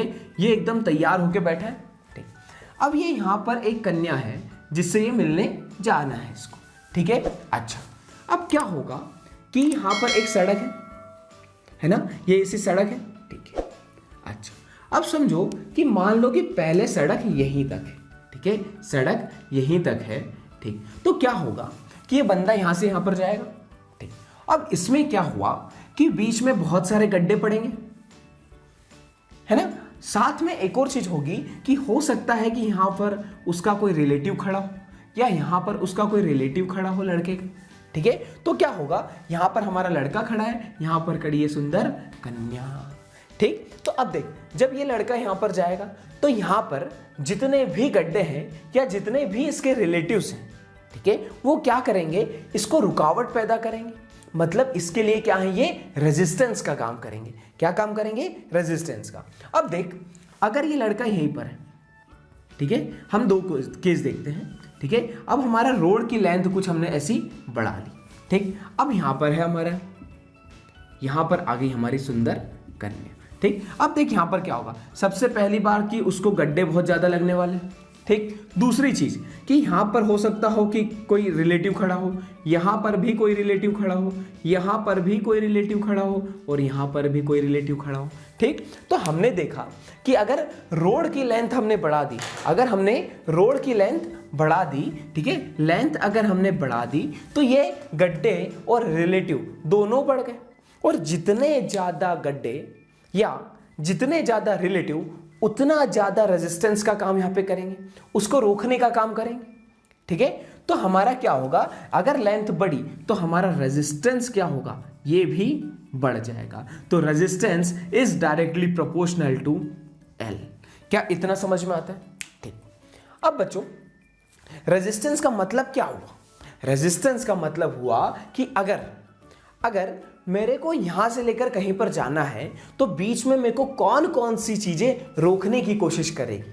जैसे मैं अगर गाड़ी लेके यहां से अपने ऑफिस जा रहा हूं, ठीक है, तो बीच में बहुत सारे स्पीड ब्रेकर आएंगे, ठीक है, ट्रैफिक सिग्नल्स आएंगे, यहां पर मुझको रुकना पड़ेगा, कई ट्रैफिक आएगा वहां पर भी रुकना पड़ेगा, ठीक है। तो ये सब क्या, रेजिस्टेंस का काम कर रहे हैं, ठीक। सेम इसी तरह हमारे वायर के अंदर भी होता है, ठीक है। जैसे कि एक चार्ज को इस कॉर्नर से इस कॉर्नर पर आना है तो क्या होगा, बीच में बहुत सारे सेम एटम्स होंगे, कई सारे इलेक्ट्रॉन्स होंगे, जिससे ये वाला चार्ज टकराएगा, ठीक है। तो वो सब इसको क्या प्रोवाइड करा रहे हैं, रेजिस्टेंस प्रोवाइड करा रहे हैं, ठीक। अच्छा, अब देख बच्चा कि मान ले कि अभी भी हमारा यहां पे एक बंदा है और यहां पर है सुंदर कन्या। रोड की लेंथ सेम है, एक रोड कुछ इस तरह का है, ऐसा पतला सा, ठीक, और एक रोड है कुछ ऐसा मोटा सा, ठीक है। अब यहां पर खड़ी है हमारी सुंदर कन्या, ठीक है, सेम लेंथ का रोड हमने कर दिया, ठीक। अब क्या होगा, जब इस रोड से बंदा जा रहा होगा तो क्या होगा कि मान ले एक गड्ढा यहां है, एक गड्ढा यहां है, एक गड्ढा यहां है, यहां पे फूफा खड़ा, यहां पर भी हमारा फूफा खड़ा है, ठीक। तो अब सोच, कि इस रोड में क्या होगा कि यहां पर हमारा गड्ढा है, यहां रिलेटिव है, तो इस बंदे को यहां से निकलना बहुत ज्यादा मुश्किल हो जाएगा, बहुत ज्यादा मुश्किल हो जाएगा। अच्छा, लेकिन यहां पर देखिए, मान ले एक गड्ढा यहां है, यहां पे कोई रिलेटिव है, एक गड्ढा यहां पर है और यहां पे कोई रिलेटिव। तो यहां पर क्या रहेगा कि हमारे पास एक ऑप्शन रहेगा कि मैं ऐसा दूर दूर दूर दूर दूर से निकल के यहां पर पहुंच जाऊं, एक ऑप्शन रहेगा यहां पे। ठीक है, तो मेरा क्या हुआ कि अगर मैंने ये एरिया को बढ़ा दिया, अगर मैंने ये एरिया को बढ़ा दिया, ठीक है, तो हमारा रेजिस्टेंस क्या हो जाएगा, कम हो जाएगा। अच्छा, मतलब कि अगर मैंने ये वाला एरिया बढ़ा दिया, एरिया मैंने क्या करा, बढ़ा दिया, तो मेरा रेजिस्टेंस क्या हो गया, कम हो गया। रेजिस्टेंस क्या हो गया, कम हो गया। तो resistance is inversely proportional to area. मतलब कि अगर हमने दो वायर लिए, ठीक है, जैसे कि एक ऐसा पतला वायर लिया और एक ऐसा मोटा वायर लिया, ठीक है, तो दोनों के अंदर हमारे ऐसे चार्ज जा रहा होगा, इधर से यहां पे भी चार्ज जाएगा और इसमें भी इधर से इधर चार्ज जाएगा। तो होगा क्या, इसके अंदर जो पतला वायर है, इसके अंदर क्या होगा, एटम से वो बार बार टकरा रहा होगा। लेकिन मोटे वायर के अंदर क्या होगा, बहुत दूर दूर पर एटम बैठा होगा, तो हमारा चार्ज जब जाएगा तो सीधा निकल जाएगा, आसानी से निकल सकता है। ठीक है, तो इसमें क्या हुआ, अगर हमारा वायर उसका, इसको बोलते हैं क्रॉस सेक्शन, क्या बोलते हैं, क्रॉस सेक्शन। अगर क्रॉस सेक्शन इसका बड़ा है, एरिया ज्यादा है, तो रेजिस्टेंस क्या होगा, कम, हमारे चार्ज को इधर उधर से निकल के वो पहुंच जाएगा। लेकिन अगर हमारा वायर सब पतला सा, पतलू सा है, ठीक है, अब इसका क्रॉस सेक्शन देखो बहुत पतला है, ठीक, इसमें अगर ऐसा चार्ज इधर उधर से निकलना चाहेगा, तब भी किसी न किसी एटम से या किसी न किसी इलेक्ट्रॉन से टकरा जाएगा। ठीक, इतनी बात समझ में आई। अच्छा, ठीक है, तो हमने दो चीज देख ली कि हमारा जो रेजिस्टेंस है ये डायरेक्टली प्रोपोर्शनल है लेंथ के और इनवर्सली प्रोपोर्शनल है एरिया। ठीक, अब हम इसको ऐसा भी लिख सकते हैं, R is proportional to L by. हाँ बच्चों, अब ये प्रोपोर्शनलिटी को हटाने के लिए हम एक कांस्टेंट लेकर आएंगे। ठीक है, यहां पे इक्वल टू लगाया, ऐसा लिखा रो L बाय A। ठीक, ये रो है, इसको हम बोलते हैं रो, क्या बोलते हैं, RHO, रो। ठीक है, ये हमारा रो क्या होता है, रेजिस्टिविटी, क्या होता है, रेजिस्टिविटी। इसकी यूनिट क्या होती है, ओम मीटर। जैसे रेजिस्टेंस की हमारी यूनिट क्या होती है, ओम। ठीक है, और इसकी यूनिट क्या हो गई, ओम मीटर। ठीक, ये डिपेंड, रो किस पे डिपेंड करता है, सिर्फ और सिर्फ मटेरियल पे। किस पे, मटेरियल पे। देख, मटेरियल पे कैसे, कि मान ले हमने किस मटेरियल का वायर बनाया है। ठीक, जैसे कि मैंने एक वायर बना लिया प्लास्टिक का, ठीक, और दूसरा वायर मैंने बना लिया अपना कॉपर का। ठीक, तो हम ये जानते हैं कि कॉपर के अंदर से करंट फ्लो होगा, लेकिन प्लास्टिक्स के अंदर से करंट फ्लो नहीं होगा। ऐसा क्यों होगा, क्यों होगा, क्योंकि ये प्लास्टिक की ऐसी प्रॉपर्टी है जिसके कारण ये करंट को या चार्ज को यहां से यहां पर फ्लो नहीं होने देगा। इतना समझ में आता है। ठीक, तो सेम ये इसकी कौन सी प्रॉपर्टी, ये इसकी रेजिस्टिविटी हुई जिसने चार्ज को यहां से यहां तक पास नहीं होने दिया। इतना समझ में आ गया। अच्छा, ठीक, अब बच्चों जो हमारा रेजिस्टेंस है ये किस पे डिपेंड रहा, एक तो लेंथ पे, एक तो एरिया पे, एक तो नेचर ऑफ मटेरियल पे, साथ में रेजिस्टेंस और रेजिस्टिविटी दोनों डिपेंड करते हैं हमारे टेम्परेचर पर। किस पे डिपेंड करते हैं, टेम्परेचर। बच्चों अगर एक चीज समझो कि अगर किसी चीज का रेजिस्टिविटी ज्यादा है, ठीक, मतलब उसका रेजिस्टेंस भी क्या होगा, ज्यादा होगा। ठीक, साथ में हम एक और चीज समझ सकते हैं कि अगर रेजिस्टेंस ज्यादा है तो करंट हमारा कम होगा, मतलब कि ये हमारा हो जाएगा इंसुलेटर। क्या हो जाएगा, इंसुलेटर। ठीक है, जैसे कि हमारा ग्लास होता है, क्या होता है, ग्लास होता है, और हमारा रबर क्या होता है, रबर। ठीक है, अच्छा, अगर हमारी रेजिस्टिविटी कम है, रेजिस्टिविटी क्या है, कम है, तो हमारा रेजिस्टेंस भी कम हो जाएगा। अब रेजिस्टेंस कम मतलब रुकावटें कम। अगर हमारी रुकावटें कम है इसका मतलब हमारा करंट ज्यादा है। अगर करंट ज्यादा फ्लो हो रहा है तो ये हमारा हो जाएगा कंडक्टर। क्या हो जाएगा, कंडक्टर। ठीक है, और इसके एग्जांपल क्या है, हमारा कॉपर वायर, हमारा एल्यूमिनियम वायर, अलॉय, कुछ भी ले सकते हैं। ठीक, अब बच्चों मैंने यहां पर एक वर्ड यूज करा, अलॉय। क्या यूज किया, अलॉय। तो अलॉय क्या होता है, जब हम दो तीन अलग अलग तरह के मेटल्स को मिला लेते हैं तो उनको मिलाने पर जो एक नया एलिमेंट बनता है उसको हम कहते हैं अलॉय। ठीक, अब ये अलॉय की प्रॉपर्टी ऐसी होती है कि जब हमने अलग अलग मेटल्स को मिलाया ना, तो हर एक मेटल की अपनी अलग एक रेजिस्टिविटी हो, ठीक। जब हमने इन सबको मिलाया तो अलॉय बना। तो ये जो अलॉय होता है ना, इसकी जो रेजिस्टिविटी होती है ये उसके अंदर जो मेटल्स थे ना, इससे भी ज़्यादा होती है, इससे भी ज़्यादा होती है, ठीक है। जैसे कि किसी मेटल की मान लो रेजिस्टिविटी है 10, ठीक है। ऐसे 4-5 मेटल ले ली, किसी की 11, किसी की 12, ठीक है। तो जो हमारा अलॉय होगा ना, जो हमारा अलॉय होगा ना, इसकी कुछ होगी 15, इसकी कुछ होगी 15, ठीक है। इस तरह से होगा। अब सोच कि जो हमारा अलॉय है ये क्यों बनाया गया, ठीक है। जैसे कि हम नाइक्रोम वायर का यूज़ करते हैं, ठीक है। हमारे हीटर के अंदर नाइक्रोम वायर का यूज़ करते हैं। नाइक्रोम एक अलॉय है बच्चों, ठीक है। तो क्यों यूज़ करते हैं कि जो हमारे ये हीटिंग एलिमेंट होते हैं ना, जैसे हमारी आयरन जो प्रेस होती है ना घर पर, इसमें भी हम नाइक्रोम का यूज़ करते हैं, ठीक है। ऐसा क्यों करते हैं? क्योंकि ये जो नाइक्रोम होता है ना, जो अलॉय होते हैं ना, ये क्या करते हैं, आसानी से जलते नहीं हैं, ऑक्सीडाइज नहीं होते आसानी से। जैसे अगर बहुत ज़्यादा गर्म हुए, ठीक, और अगर ऑक्सीजन के कांटेक्ट में आ गए तो ये जल्दी जलते नहीं हैं, बर्न नहीं होते, ठीक है। अच्छा, अब बच्चों कुछ हमारे मेटल्स होते हैं जैसे कि टंगस्टन, इससे हम बनाते हैं फिलामेंट। हमारा जो बल्ब आता था पहले, उसका जो फिलामेंट बनता है वो किससे बनता है, टंगस्टन से, ठीक। और जो हमारे कॉपर और एल्यूमिनियम है ना, ये यूज होते हैं हमारे इलेक्ट्रिकल ट्रांसमिशन लाइन में, ठीक है। जो हमारे पावर स्टेशन से हमारे घर पर जो बिजली आ रही होती है, ठीक है, ये किस में आते हैं, एल्यूमिनियम और कॉपर वायर के अंदर, ठीक। इतनी बातें समझ में आई। ये पूरी कहानी हो गई हमारे रेजिस्टेंस के बारे में, सब कुछ लिखा है इस पेज के ऊपर। हम जो क्वेश्चन उठाने वाले हैं ना, ये सीबीएसई का बहुत ज्यादा चहीता क्वेश्चन है, ठीक है। कई बार सीबीएसई के अंदर आ चुका है। ध्यान से देखना और ध्यान से करना, ठीक है। क्वेश्चन ये मेरे पास लिखा है कि एक वायर है, एक हमारे पास वायर है, ठीक है। उसकी लेंथ है कुछ L, ठीक। क्रॉस सेक्शन एरिया है कुछ A, ठीक। अब इसका जो रेजिस्टेंस है, इसका जो रेजिस्टेंस है ये हमको दिया है 4 ओम, ठीक। हमारे पास एक दूसरा वायर है, उसका रेजिस्टेंस है कुछ R2।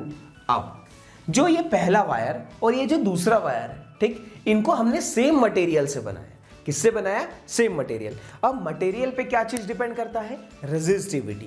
क्या करता है, रेजिस्टिविटी। तो इसका रो और इसका रो क्या हो जाएगा, बराबर। अच्छा, अब हमारा एरिया, इसका उसने एरिया दे दिया 2A, ठीक, और इसकी लेंथ दे दी उसने L/2, ठीक। तो बच्चों हमको फाइंड करना है कि ये R2 क्या होगा, ठीक। अच्छा, चलिए अब हम करते हैं। देख, पहले R1 पर आए, R1 equal to row L/A, ठीक। R1 हमारा है 4 इक्वल टू रो L/A, ठीक है। ये हमारी फर्स्ट इक्वेशन। अब R2 पर आते हैं तो R2 हमारा क्या हो जाएगा, रो इंटू L2/A2, मतलब कि रो इंटू L2 कितना है, L/2 बाय कितना है, A2 कितना है, 2A लिखा, ठीक है। तो ये रो L/4A इक्वल टू R2, ठीक है। ये हो गई हमारी इक्वेशन नंबर 2। अब हम क्या करेंगे, R1/R2 मतलब equation 1 divided by equation 2। Equation 1 हमारी है 4 इक्वल टू रो L/A, और इक्वेशन 2 है हमारी R2 बाय, इधर लिखा बाय रो L/4A, ठीक है। अब देख, रो से रो कटा, L से L कटा, A से A कटा। अब बच्चों ये जो नीचे वाला है ये कहाँ जाएगा, ऊपर। ये कहाँ जाएगा, ऊपर। तो ये बचा मेरा 4/R2 इक्वल टू 4, ठीक है, इतना बचा। अच्छा, अब ये 4 से 4 कटा, तो इधर बचा 1 इक्वल टू R2, ये R2 इधर भेज दिया तो R2, तो R2 की वैल्यू आ गई हमारी 1 ओम। कितना आ गया, 1 ओम, ठीक। इतनी बात समझ में आती है, ठीक। बच्चों यहां पर हमारी रेजिस्टेंस की पूरी कहानी होती है खत्म।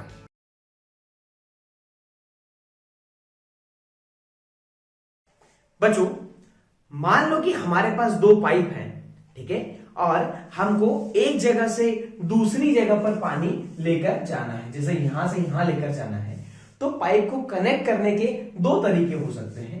एक हम एक पाइप को ऐसा, और अगर इसकी लेंथ छोटी तो हमने दूसरे पाइप को ऐसा लगा दिया।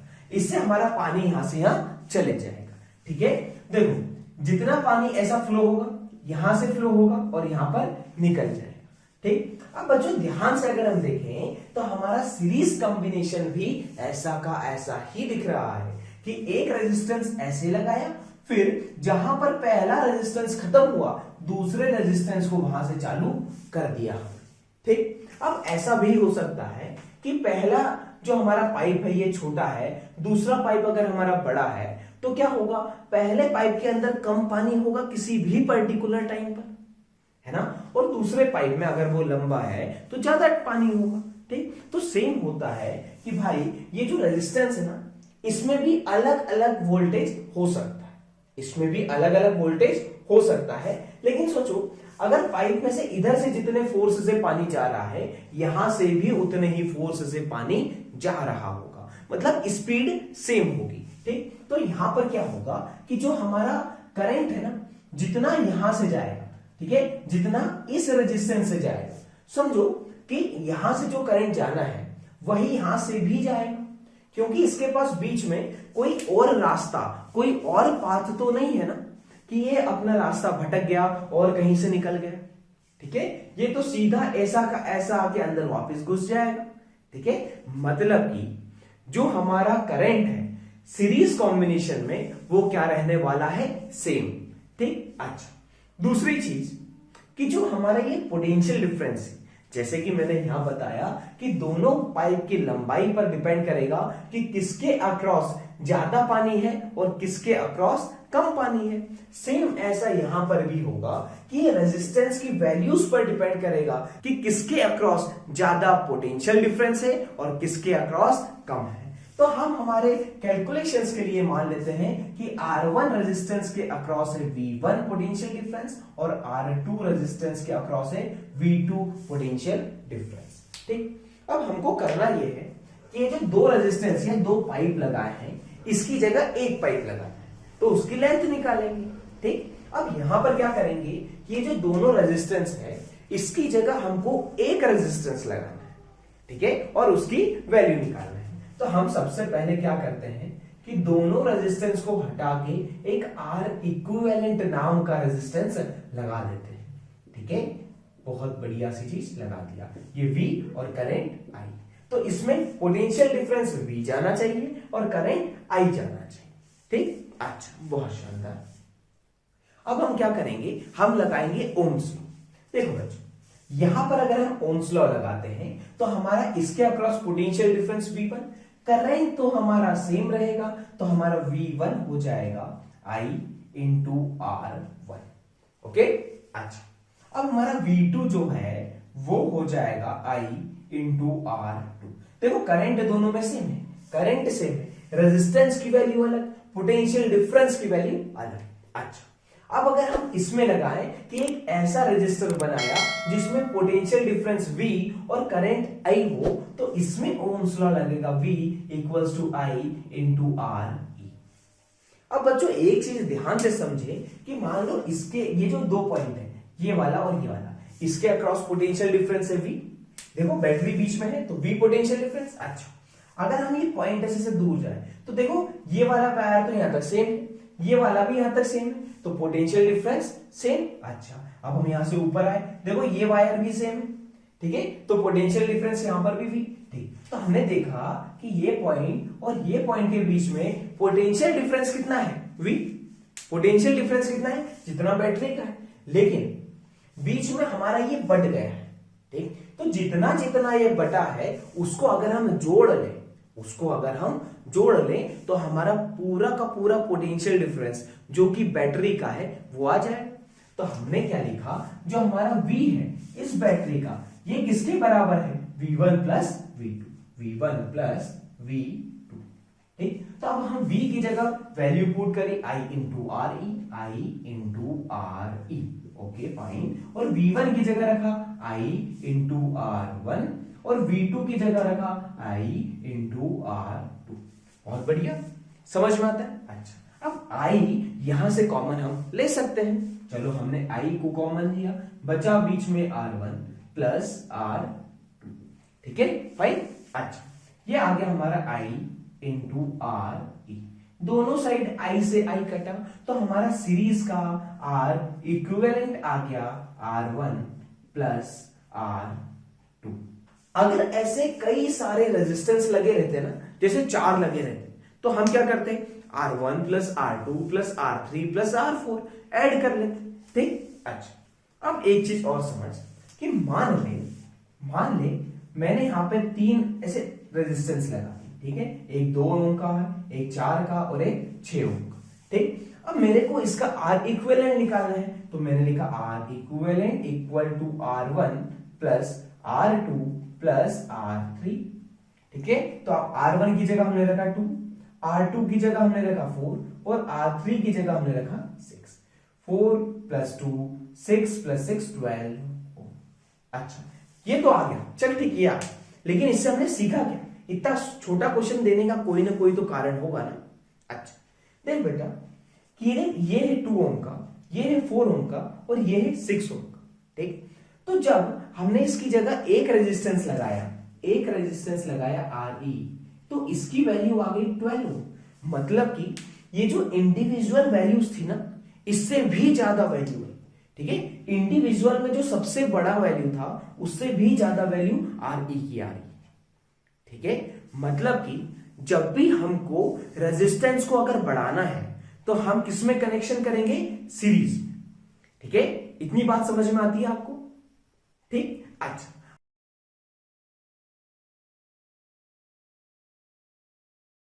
अगर आप आपकी एग्जाम में 4 से 5 मार्क्स बढ़ाना चाहते हैं तो आपका पैरेलल कॉम्बिनेशन वाला जो टॉपिक है, जो इसके कंसेप्ट हैं, ये बहुत ज्यादा क्लियर होने चाहिए। इस टॉपिक की इंपॉर्टेंस आप आपके सैंपल पेपर या आप पिछले 5 से 10 साल के पेपर्स को देख सकते हैं, जिसमें लगातार हर साल पैरेलल कॉम्बिनेशन पर क्वेश्चंस आते हैं। बच्चों, पैरेलल कॉम्बिनेशन कुछ इस तरह का होता है। देखो, इसमें क्या होगा कि एक हमारा सर्किट है, उसके बाद 2 रजिस्टर्स को हमने कुछ इस तरह से लगा दिया है। देखो, ये पहला रजिस्टर, इसका स्टार्टिंग पॉइंट और दूसरे रजिस्टर का स्टार्टिंग पॉइंट जोड़ा, साथ में पहले रजिस्टर का एंड पॉइंट और दूसरे रजिस्टर का एंड पॉइंट साथ में जोड़ा। ऐसे कनेक्शन को हम कहते हैं पैरेलल कनेक्शन। अब हम और भी ज्यादा इंपॉर्टेंट पॉइंट की ओर बढ़ते हैं। देखो बच्चों, मान लो इधर से कोई करंट आ रहा है। करंट मतलब कुछ चार्ज अगर आ रहे हैं तो क्या होगा? कुछ चार्ज इधर ऊपर की ओर जाएंगे और कुछ चार्ज इधर नीचे की ओर जाएंगे। ठीक। अच्छा, अब किधर ज्यादा चार्ज जाएगा, मतलब किधर ज्यादा करंट जाएगा और किधर कम करंट जाएगा, ये इस पर डिपेंड करता है कि ये जो R1 और R2 है, ठीक है, मतलब रेजिस्टेंस की जो वैल्यू है वो कौन सी ज्यादा है और कौन सी कम है। आसान भाषा में अगर हम समझे, रेजिस्टेंस का मतलब होता है रुकावट। अगर हमारी रुकावटें बहुत ज्यादा है, इसका मतलब हमारा करंट, हमारा जो चार्ज फ्लो है वो बहुत ज्यादा कम होगा, है ना। अगर हमारी रुकावटें बहुत ज्यादा कम है तो हमारा करंट आसानी से फ्लो हो जाएगा।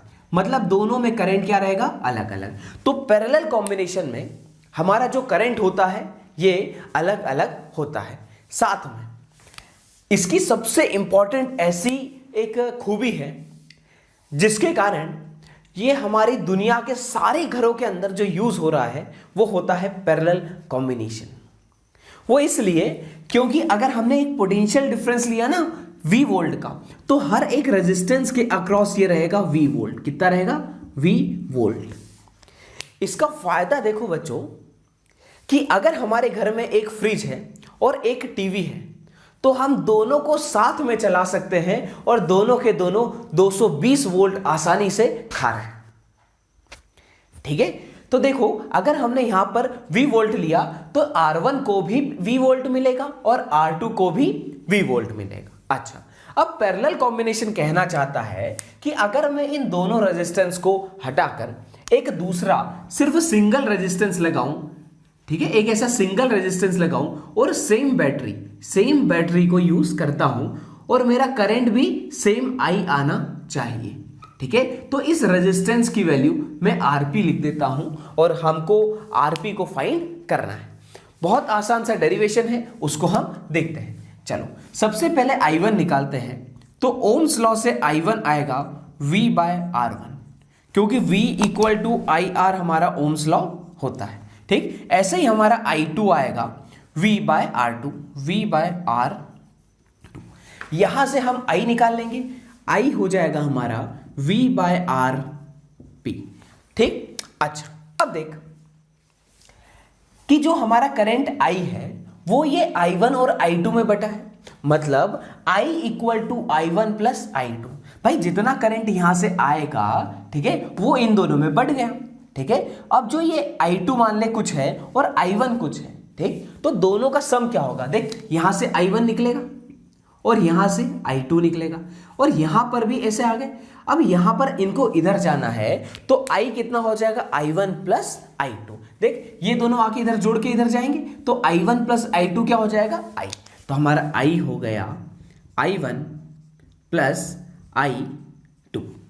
इतनी बात समझ में आती है, क्लियर। अच्छा देख I की वैल्यू, I क्या है, V by R P. V by R P equals to I1 V by R1, V by R1 plus I2 क्या है, V bye R2, V bye R2। अब हमारा देखो यहां V है, यहां पर भी V और यहां पर भी V है, सब में से हम क्या निकाल लेंगे, कॉमन। तो हमने निकाला V by RP equals to, यहां से V common, 1 by R1 plus 1 by R2। V से V कैंसिल, तो हमारा फॉर्मूला बन गया 1 by RP equals to 1 by R1 plus 1 by R2। ये हमारा बन गया प्यारा सा पैरेलल कॉम्बिनेशन का फॉर्मूला। ठीक, इतनी बात समझ में आती है आपको। ठीक, अब देख ये है बिल्कुल सा डेरिवेशन, जिसको लिखना है अपनी कॉपी में लिख ले।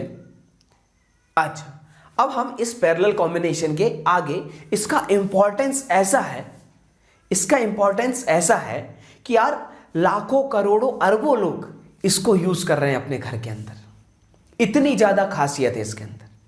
ठीक, अब देख देखो एक छोटा सा एग्जांपल बताता हूं कि मान ले दो रेजिस्टेंस है, एक है 4 ओम का, ठीक है, और एक है हमारा 2 ओम का। ठीक, इसको हमने लगा दिया कुछ पैरेलल में, ऐसे ये 2 ओम लगा दिया और ये हमने लगा दिया कुछ 4 ओम का। ठीक है, अच्छा अब हमको इसका इक्विवेलेंट निकालना है, तो क्या आएगा, 1 by R P equals to 1 by R1 plus 1 by R2, मतलब 1 बाय 2 प्लस 1 बाय 4। ये हमारा एलसीएम आ गया 4, यहां पर आ गया 2 प्लस 1, तो ये आ गया 3 बाय 4। तो हमारा क्या आ गया, 1 by RP equal to 3 by 4। तो अब देख RP निकालना है तो हम क्या कर देंगे, इसको उल्टा, तो RP इक्वल्स टू 4 बाय 3। इसकी वैल्यू अगर हम निकालने जाएंगे तो आएगा 1.33। कितना आ रहा है, 1.33। बच्चों इसकी बहुत ही ज्यादा खूबसूरती अगर हम देखें तो देखो, एक रेजिस्टेंस है 2 ओम का, एक है हमारा 4 ओम का, और जो इसका इक्विवेलेंट आ रहा है वो कितना आ रहा है, 1.33 ओम। मतलब कि जो हमारा सबसे छोटा रेजिस्टेंस है 2 ओम का, इससे भी कम हमारा रेजिस्टेंस आ रहा है। और बच्चों हम सब यही चाहते हैं कि जितनी कम रुकावटें हो हमारा करंट को फ्लो होने में, उतना अच्छा होगा। ठीक है, तो सोचो जब भी हमको रेजिस्टेंस को कम करना हो किसी भी सर्किट में, अगर हमको रेजिस्टेंस को कम करना हो तो हम कौन से सर्किट पर जाएंगे, पैरेलल कॉम्बिनेशन। किस पर जाएंगे, पैरेलल कॉम्बिनेशन। ठीक, इतनी बात आप लोगों को बहुत अच्छे से समझ आ चुकी होगी। अगर आपको इसमें डाउट है तो आप कमेंट सेक्शन में बता सकते। बच्चों अब हम समझते हैं कि पैरेलल कनेक्शन में ऐसा क्या है जो कि लाखों लोग इसको यूज कर रहे हैं। ठीक, सबसे बड़ा फायदा यह है कि सोचो अगर मैं कोई सर्किट को ऐसा सीरीज में लगाता हूं, ऐसा सीरीज में लगा दिया मैंने, ऐसे बल्ब लगा दिए, ऐसे 3 बल्ब लगा दिए। ठीक, तो अगर ये वाला बल्ब फ्यूज हो गया तो ये वाला बल्ब हटा। ठीक, तो इसके कारण क्या होगा, ये दोनों बल्ब भी हमारे नहीं जलेंगे। ये दोनों बल्ब भी हमारे नहीं जलेंगे। लेकिन अगर पैरेलल कनेक्शन है, अगर एक बल्ब ये, एक ये और एक बल्ब हमारा ऐसा, ये 3 बल्ब अगर लगे हुए हैं और अगर एक मान लो खराब भी हो गया, ये खराब भी हो गया, तो अभी भी मेरा ये वाला और ये वाला बल्ब जल रहा होगा। इतनी बात समझ में आती? ठीक। साथ में देख कि भाई ये वाले रेजिस्टेंस को जितना करंट चाहिए होगा वो उतना ही लेगा, इस वाले रेजिस्टेंस को भी जितना करंट चाहिए वो उतना लेगा। जैसे कि एक हमारा हीटर है जो हमारा पानी गर्म करने की रॉड आती है, एक वो है, और दूसरा हमारा मोबाइल फोन है। ठीक है, तो दोनों को अलग अलग हमारी एनर्जी चाहिए होगी, अलग अलग करंट चाहिए होगा। ठीक है, तो भाई जिसको कम करंट लग रहा है वो कम में काम हो जाएगा। अब जितना करंट हीटर ले रहा है उतना अगर मैं मोबाइल को दे दूंगा तो मेरा मोबाइल तो फूट जाएगा ना। ठीक, तो हो क्या रहा है कि पैरेलल में भाई जिसको जो करंट लेना है वो अपनी मर्जी का मालिक है, वो उतना करंट ले सकता है। लेकिन सीरीज में ऐसा बिल्कुल भी नहीं है। सीरीज में क्या है, मान लो मैंने एक हीटर लगाया है R1 और एक मेरा मोबाइल लगाया है R2। ठीक है, तो भाई इसके अंदर करंट तो सेम होता है, इसके अंदर करंट क्या होता है, सेम। तो भाई जितना हीटर लेगा उतना का उतना हमारा करंट मोबाइल को भी मिल रहा है, तो ये हमारे मोबाइल को डैमेज कर सकता है। ठीक, ठीक है, ठीक। तो बच्चों ये हमने सीरीज और पैरेलल के बारे में सारी की सारी इंपॉर्टेंट जानकारी ले ली। ठीक,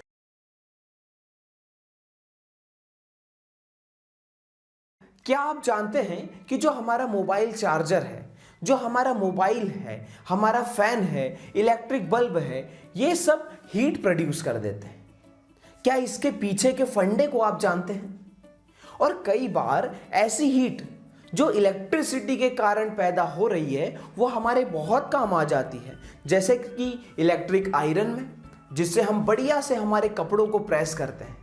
दूसरा इलेक्ट्रिक टोस्टर में, इलेक्ट्रिक हीटर में, इलेक्ट्रिक गीजर में हमको बहुत ज़्यादा काम आ रही है ये वाला हीटिंग इफेक्ट। तो बच्चों आज हम इन सभी के पीछे का जो फंडा है, जो कंसेप्ट है, इसको उसी तरह से पढ़ेंगे जिस तरह से हमने इस चैप्टर की स्टार्ट करी थी, जिसका नाम था इलेक्ट्रिसिटी द मूवी।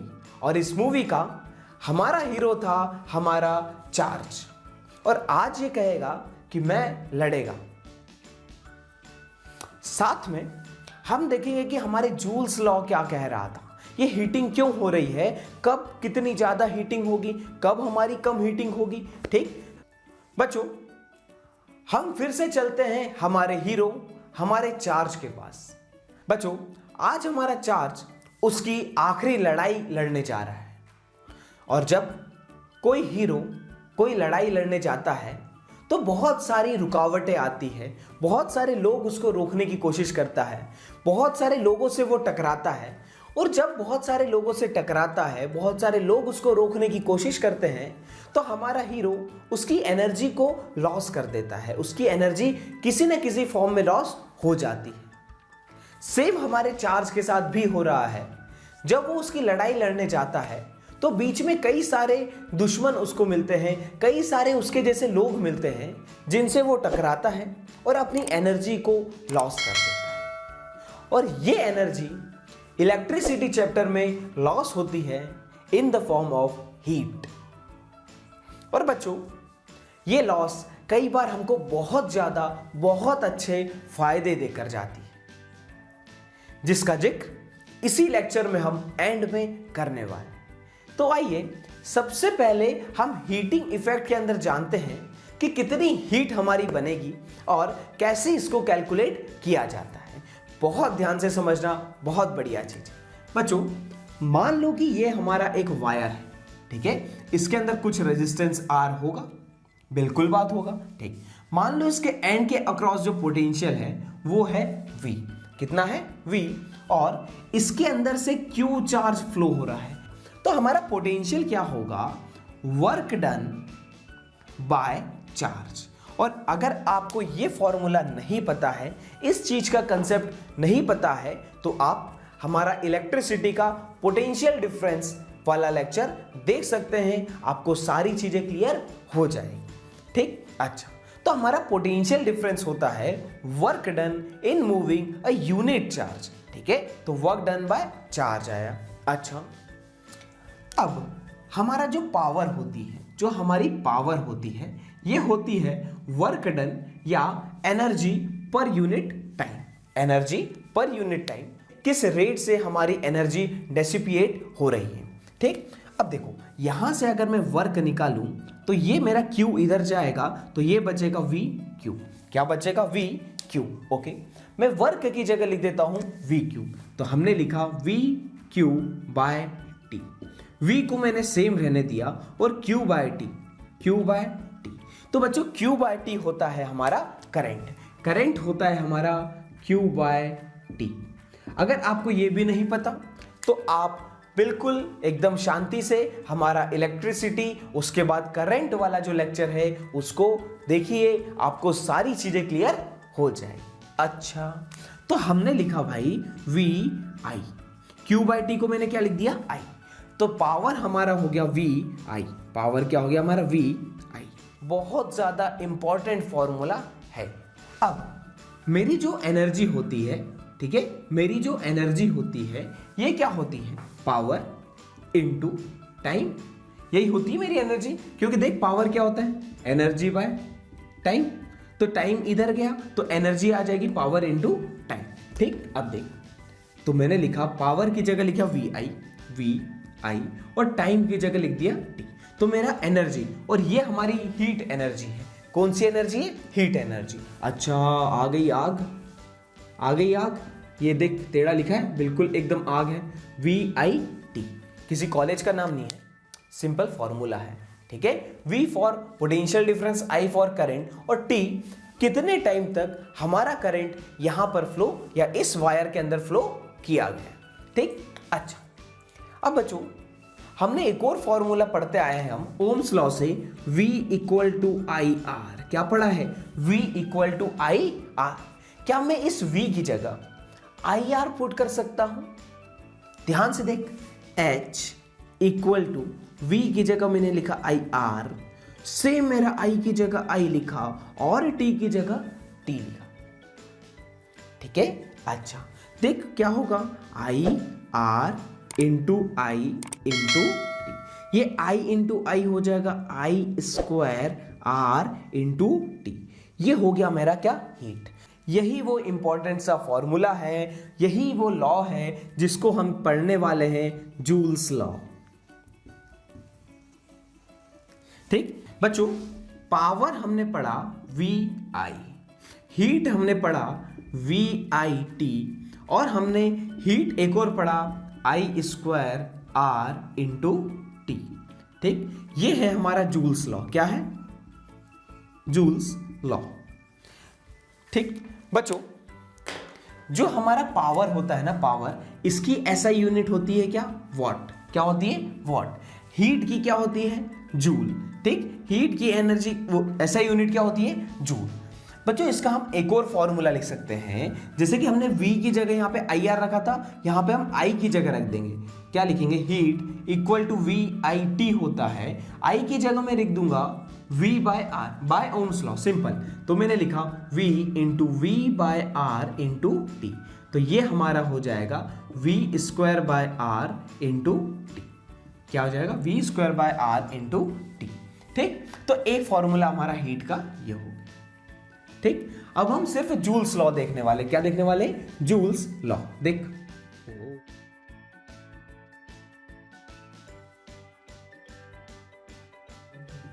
ठीक, अब हम देखने वाले क्या? Joules law. Joules law simple कहता है कि जो हमारी हीट है किसी भी कंडक्टर के अंदर, जो हमारी हीट है वो डायरेक्टली प्रोपोर्शनल है किसके? Square of the current, square of the current flowing through that resistance.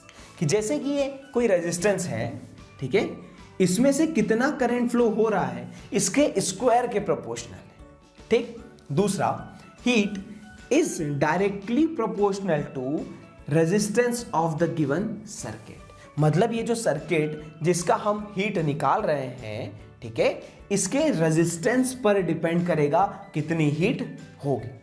तीसरी बात, heat is directly proportional to time. मतलब कि कितने टाइम तक ये I करंट इस R रेजिस्टेंस के अंदर फ्लो कर रहा है।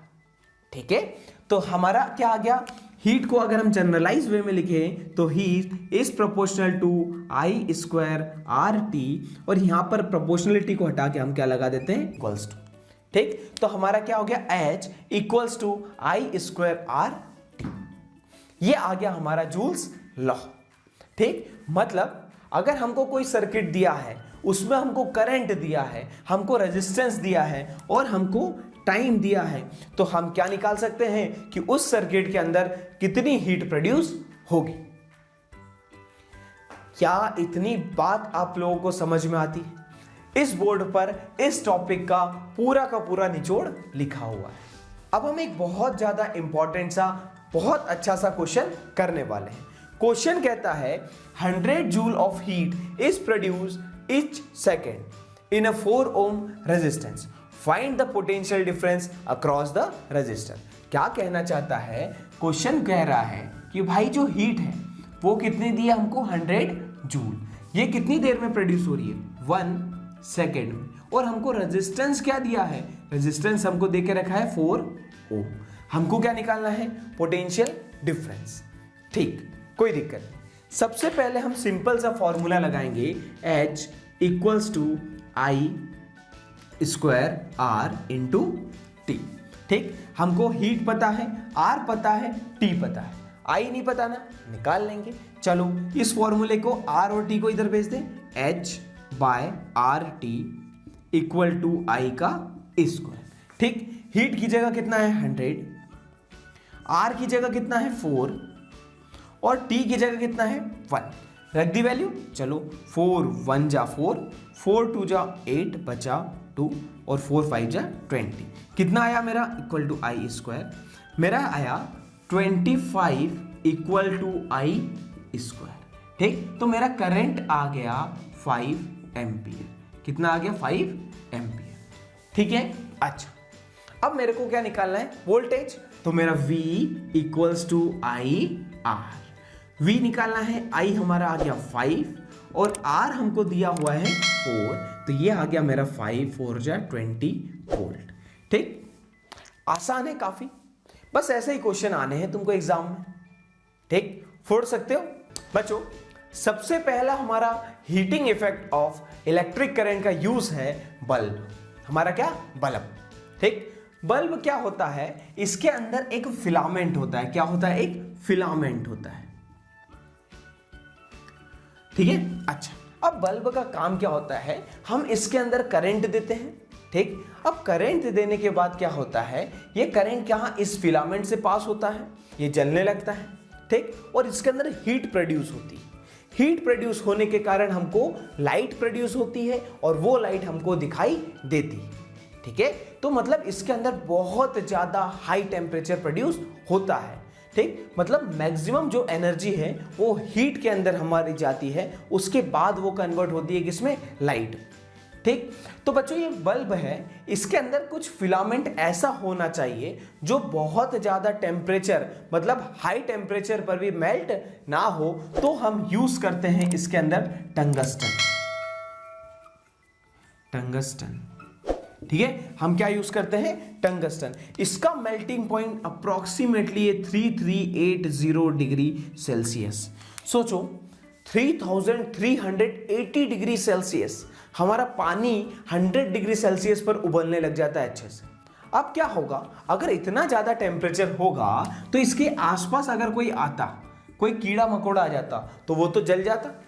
ठीक, तो इसके लिए क्या करते हैं, ठीक, यहां पर ना ऑक्सीजन बिल्कुल हटा देते हैं। क्या, ऑक्सीजन बिल्कुल हटा देते हैं। ठीक, और ऐसा एक बल्ब लगा देते हैं। ठीक है, ऐसा ग्लास का एक बल्ब बना देते हैं। ठीक, ताकि बाहर से इसका कोई भी कांटेक्ट ना रहे। और यहां पे हम इनर्ट गैस भरते हैं, लाइक आर्गन। बच्चों मान लो कि किसी दिन जहां से आपके घर में सप्लाई आ रहा है, जहां से आपके घर में इलेक्ट्रिसिटी आ रही है, वहां पर कोई प्रॉब्लम हो गई और एकदम से बहुत ज्यादा हाई करंट आपके घर में आ रहा है। ठीक है, और इतना ज्यादा हाई करंट है जिससे आपके घर के सारे अप्लायंसेस जल सकते हैं। कई बार हम सुनते हैं कि बारिश के दिनों में हमारे घर का फ्रिज उड़ गया, टीवी उड़ गया या पूरे घर की लाइट उड़ गई, ऐसा सुनने में आता है। ठीक, तो बच्चों इन सब चीज़ों को दूर करने के लिए, ये प्रॉब्लम को सॉल्व करने के लिए एक चीज़ को इंट्रोड्यूस किया जिसका नाम है फ्यूज़। ठीक है, जिसका नाम है फ्यूज़। आप आपके घर में इस तरह का स्ट्रक्चर अपने मीटर के साइड में देख सकते हैं। ठीक, इसके अंदर ऐसे दो बाहर कीलें निकली होती हैं और इसके अंदर ऐसा गोल होता है जहां से बाहर से यहाँ पे इसमें करंट आ रहा होता है। ठीक, अब हम क्या करते हैं कि एक वायर इसके अंदर ऐसा जोड़ते हैं, एक वायर ऐसा जोड़ते हैं जो क्या होगा, अगर बहुत ज़्यादा करंट एकदम से आएगा, ठीक, तो ये वायर मेल्ट हो जाता है। ये वायर क्या होता है, मेल्ट हो जाता है और हमारे घर का जो सप्लाई है, जो हमारे घर का सप्लाई है वो भी बंद हो जाता है। तो ये जो वायर यहाँ पे यूज करते हैं, ठीक है, ये क्या है, हमारा फ्यूज। इस वायर का जो मेल्टिंग पॉइंट है ये लो है। मेल्टिंग पॉइंट क्या है, बहुत ज्यादा लो है। लो होने से क्या होगा, अगर हमारा करंट ज्यादा आता है तो हीट ज्यादा बनेगी और हीट अगर ज्यादा बनेगी तो ये मेल्ट हो जाएगा। ठीक, क्या इतनी बातें आप सभी को क्लियर है? ठीक है, तो बच्चों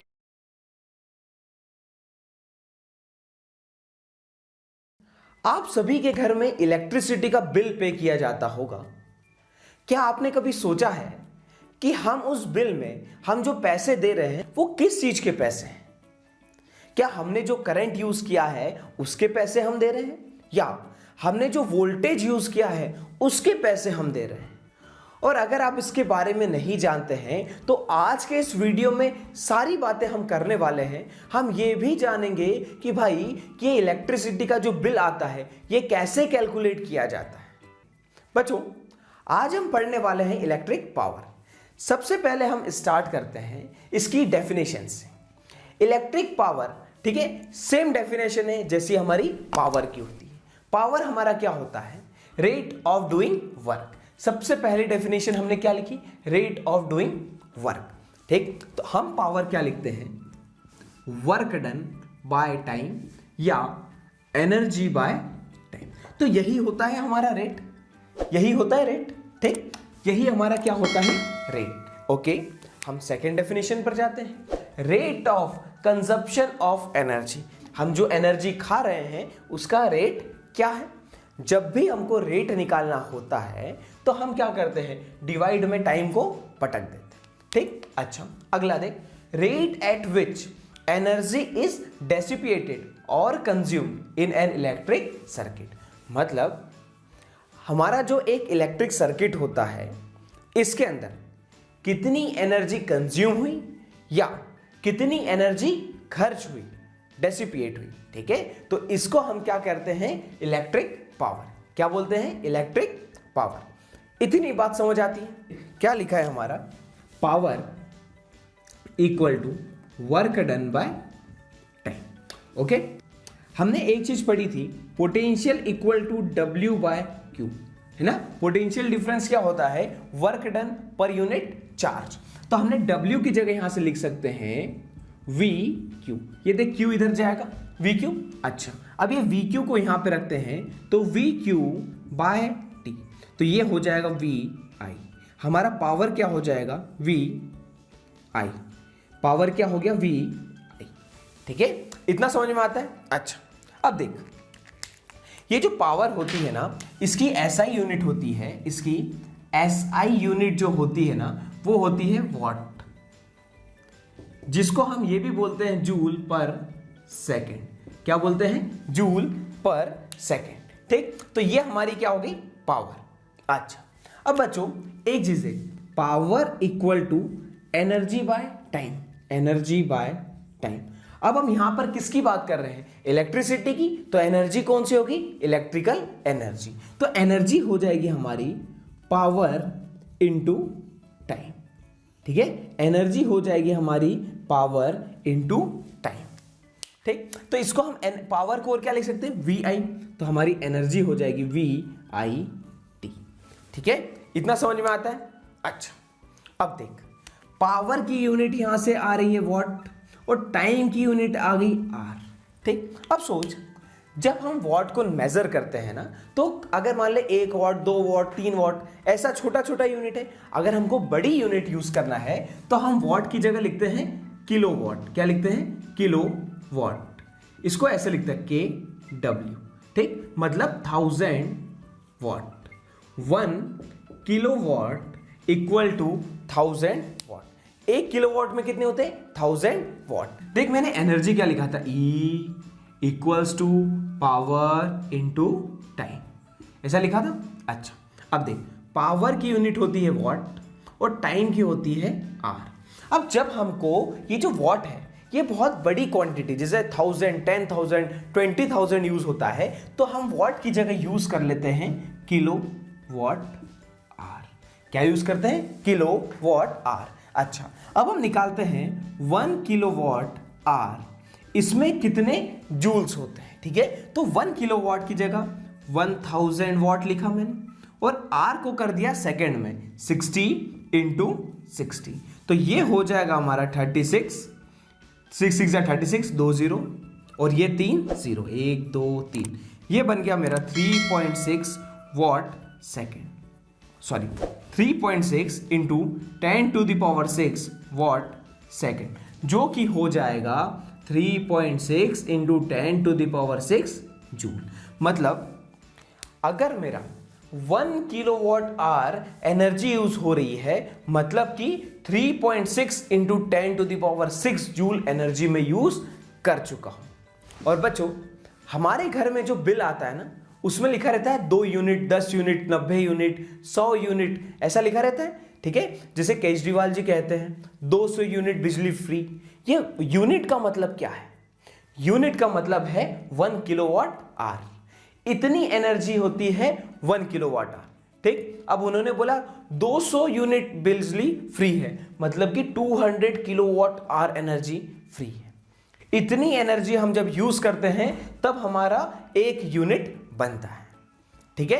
तो हम बिल किसका पे कर रहे हैं? हम जितनी इलेक्ट्रिकल एनर्जी को यूज कर रहे हैं हम उसका पेमेंट कर रहे हैं, ठीक है। ऐसा नहीं है कि हमारे घर में इतने सारे इलेक्ट्रॉन आ रहे हैं उसका हम पेमेंट कर रहे हैं, नहीं, हम किसका पेमेंट कर रहे हैं? कितनी एनर्जी मेरे घर में आ रही है उसका पेमेंट हम कर रहे हैं। आइए अब कुछ अच्छे से क्वेश्चन देखते हैं, ठीक। अब सबसे पहले तो क्वेश्चन आता है कि भाई इस वॉट को डिफाइन कर। तो वॉट क्या होता है? अगर हमारे किसी सर्किट में 1 एम्पियर का करंट जा रहा है और पोटेंशियल डिफरेंस भी 1 वोल्ट है, तो वहां पर जो पावर कंज्यूम होती है उस पावर को हम कहते हैं 1 वॉट। आसान है, समझ आया? आगे बढ़ते हैं। हमारे पास एक क्वेश्चन है, उसमें लिखा है कि एक लैंप है L1 और दूसरा लैंप है L2, ठीक है। 2 लैंप हैं, ठीक है। पहले की जो पावर दी हुई है उनकी रेटिंग दी हुई है, ठीक है। जो हमारे लैंप है उसकी रेटिंग दी है, पहले की पावर दी है 100 वॉट और दूसरे की जो पावर है वो दी है 60 वॉट, ठीक। अच्छा, अब जो पहले वाला ऑपरेट होता है वो 220 वोल्ट पर और दूसरा वाला भी ऑपरेट हो रहा है 220 वोल्ट पर, ठीक है। अच्छा, अब हमको ये बताना है कि इनमें से कौन सा लैंप 1 और लैंप 2, इनमें से कौन सा लैंप ज्यादा करंट ले रहा होगा। ये आपकी एनसीईआरटी का क्वेश्चन है और ठीक है बोर्ड में कई बार आ चुका है। तो देख सिंपल सा है, देख पावर इक्वल टू वी आई, ठीक है। तो यहां से आई का फॉर्मूला अगर मैं निकालूंगा तो आएगा P बाय V। क्या आ रहा है? P by V। पहले लैंप 1 के लिए निकालेंगे हम। लैंप 1 के लिए अगर हम निकालेंगे I1 equals to P by V, power है हमारा 100 वॉट और वोल्टेज है 220, ठीक है। अच्छा, अब लैंप 2 के लिए निकालेंगे, क्या निकालेंगे? I2 equals to P2 bye V। P2 कितना है? 60 और ये दिया है 220, ठीक। हमको क्या बताना है?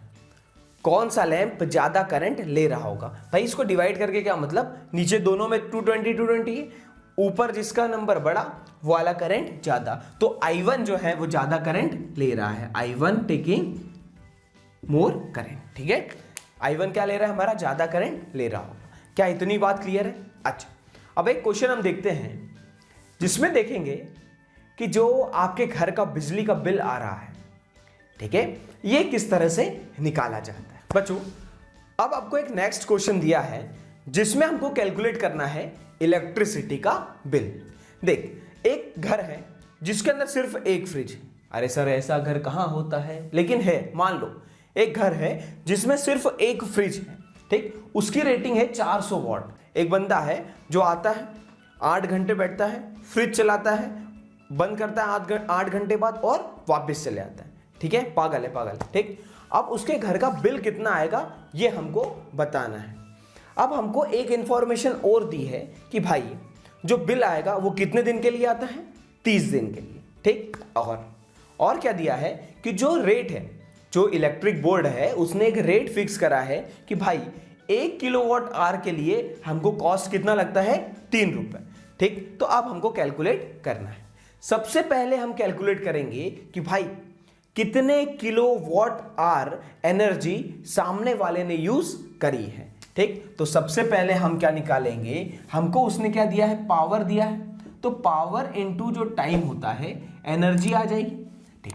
अब पावर कितनी है 400 और डे कितना टाइम यूज करता है 8 घंटे, ये एक दिन की एनर्जी आ जाएगी। चलो हमने करा 8 4 जा 3200 जूल, ठीक है, इतनी हमारी एनर्जी आ गई, ठीक है। जूल लिखने की बजाय मैं लिख लेता हूं वॉट और आर। देख यहां पे वॉट और यहां पे आर, इतनी एनर्जी मेरी यूज हो रही है एक दिन में। फिर मैं लिखूंगा एनर्जी यूज्ड इन 30 डेज, है ना। ये देख एक दिन कितनी है, तो मेरे को क्या निकालना है 30 डे के लिए। तो 30 डे के लिए मैं क्या करूंगा, 30 इंटू 3200 करा, 1 2 3 0 लगाए, 3 2 जा 6 and 3 3 जा 9, तो ये मेरा आ गया 96,000 वॉट आवर।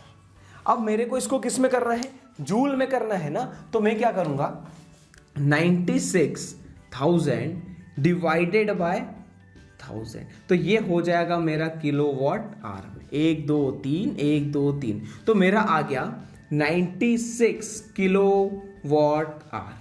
इतनी एनर्जी मैंने महीने भर में यूज करी है। अब हमारे घर के बिल में क्या लिखा रहता है, 96 यूनिट लिखा रहता है, इसका मतलब है 96 किलोवाट आवर।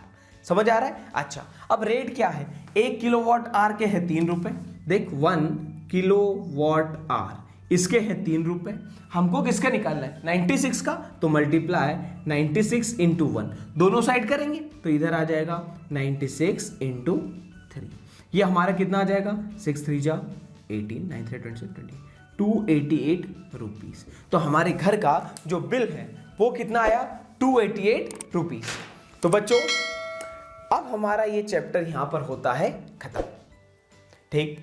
आपके जो नोट्स हैं वो डिस्क्रिप्शन में अपलोडेड है, वहां जाओ नोट्स को देखो शांति से, उसमें हर एक चीज लिखी है, हर एक चीज लिखी है, ठीक। तो बच्चों जल्द ही मिलते हैं नेक्स्ट लेक्चर में, तब तक के लिए पढ़ते रहें, फोड़ते रहें और देखते रहें डिजिशाला।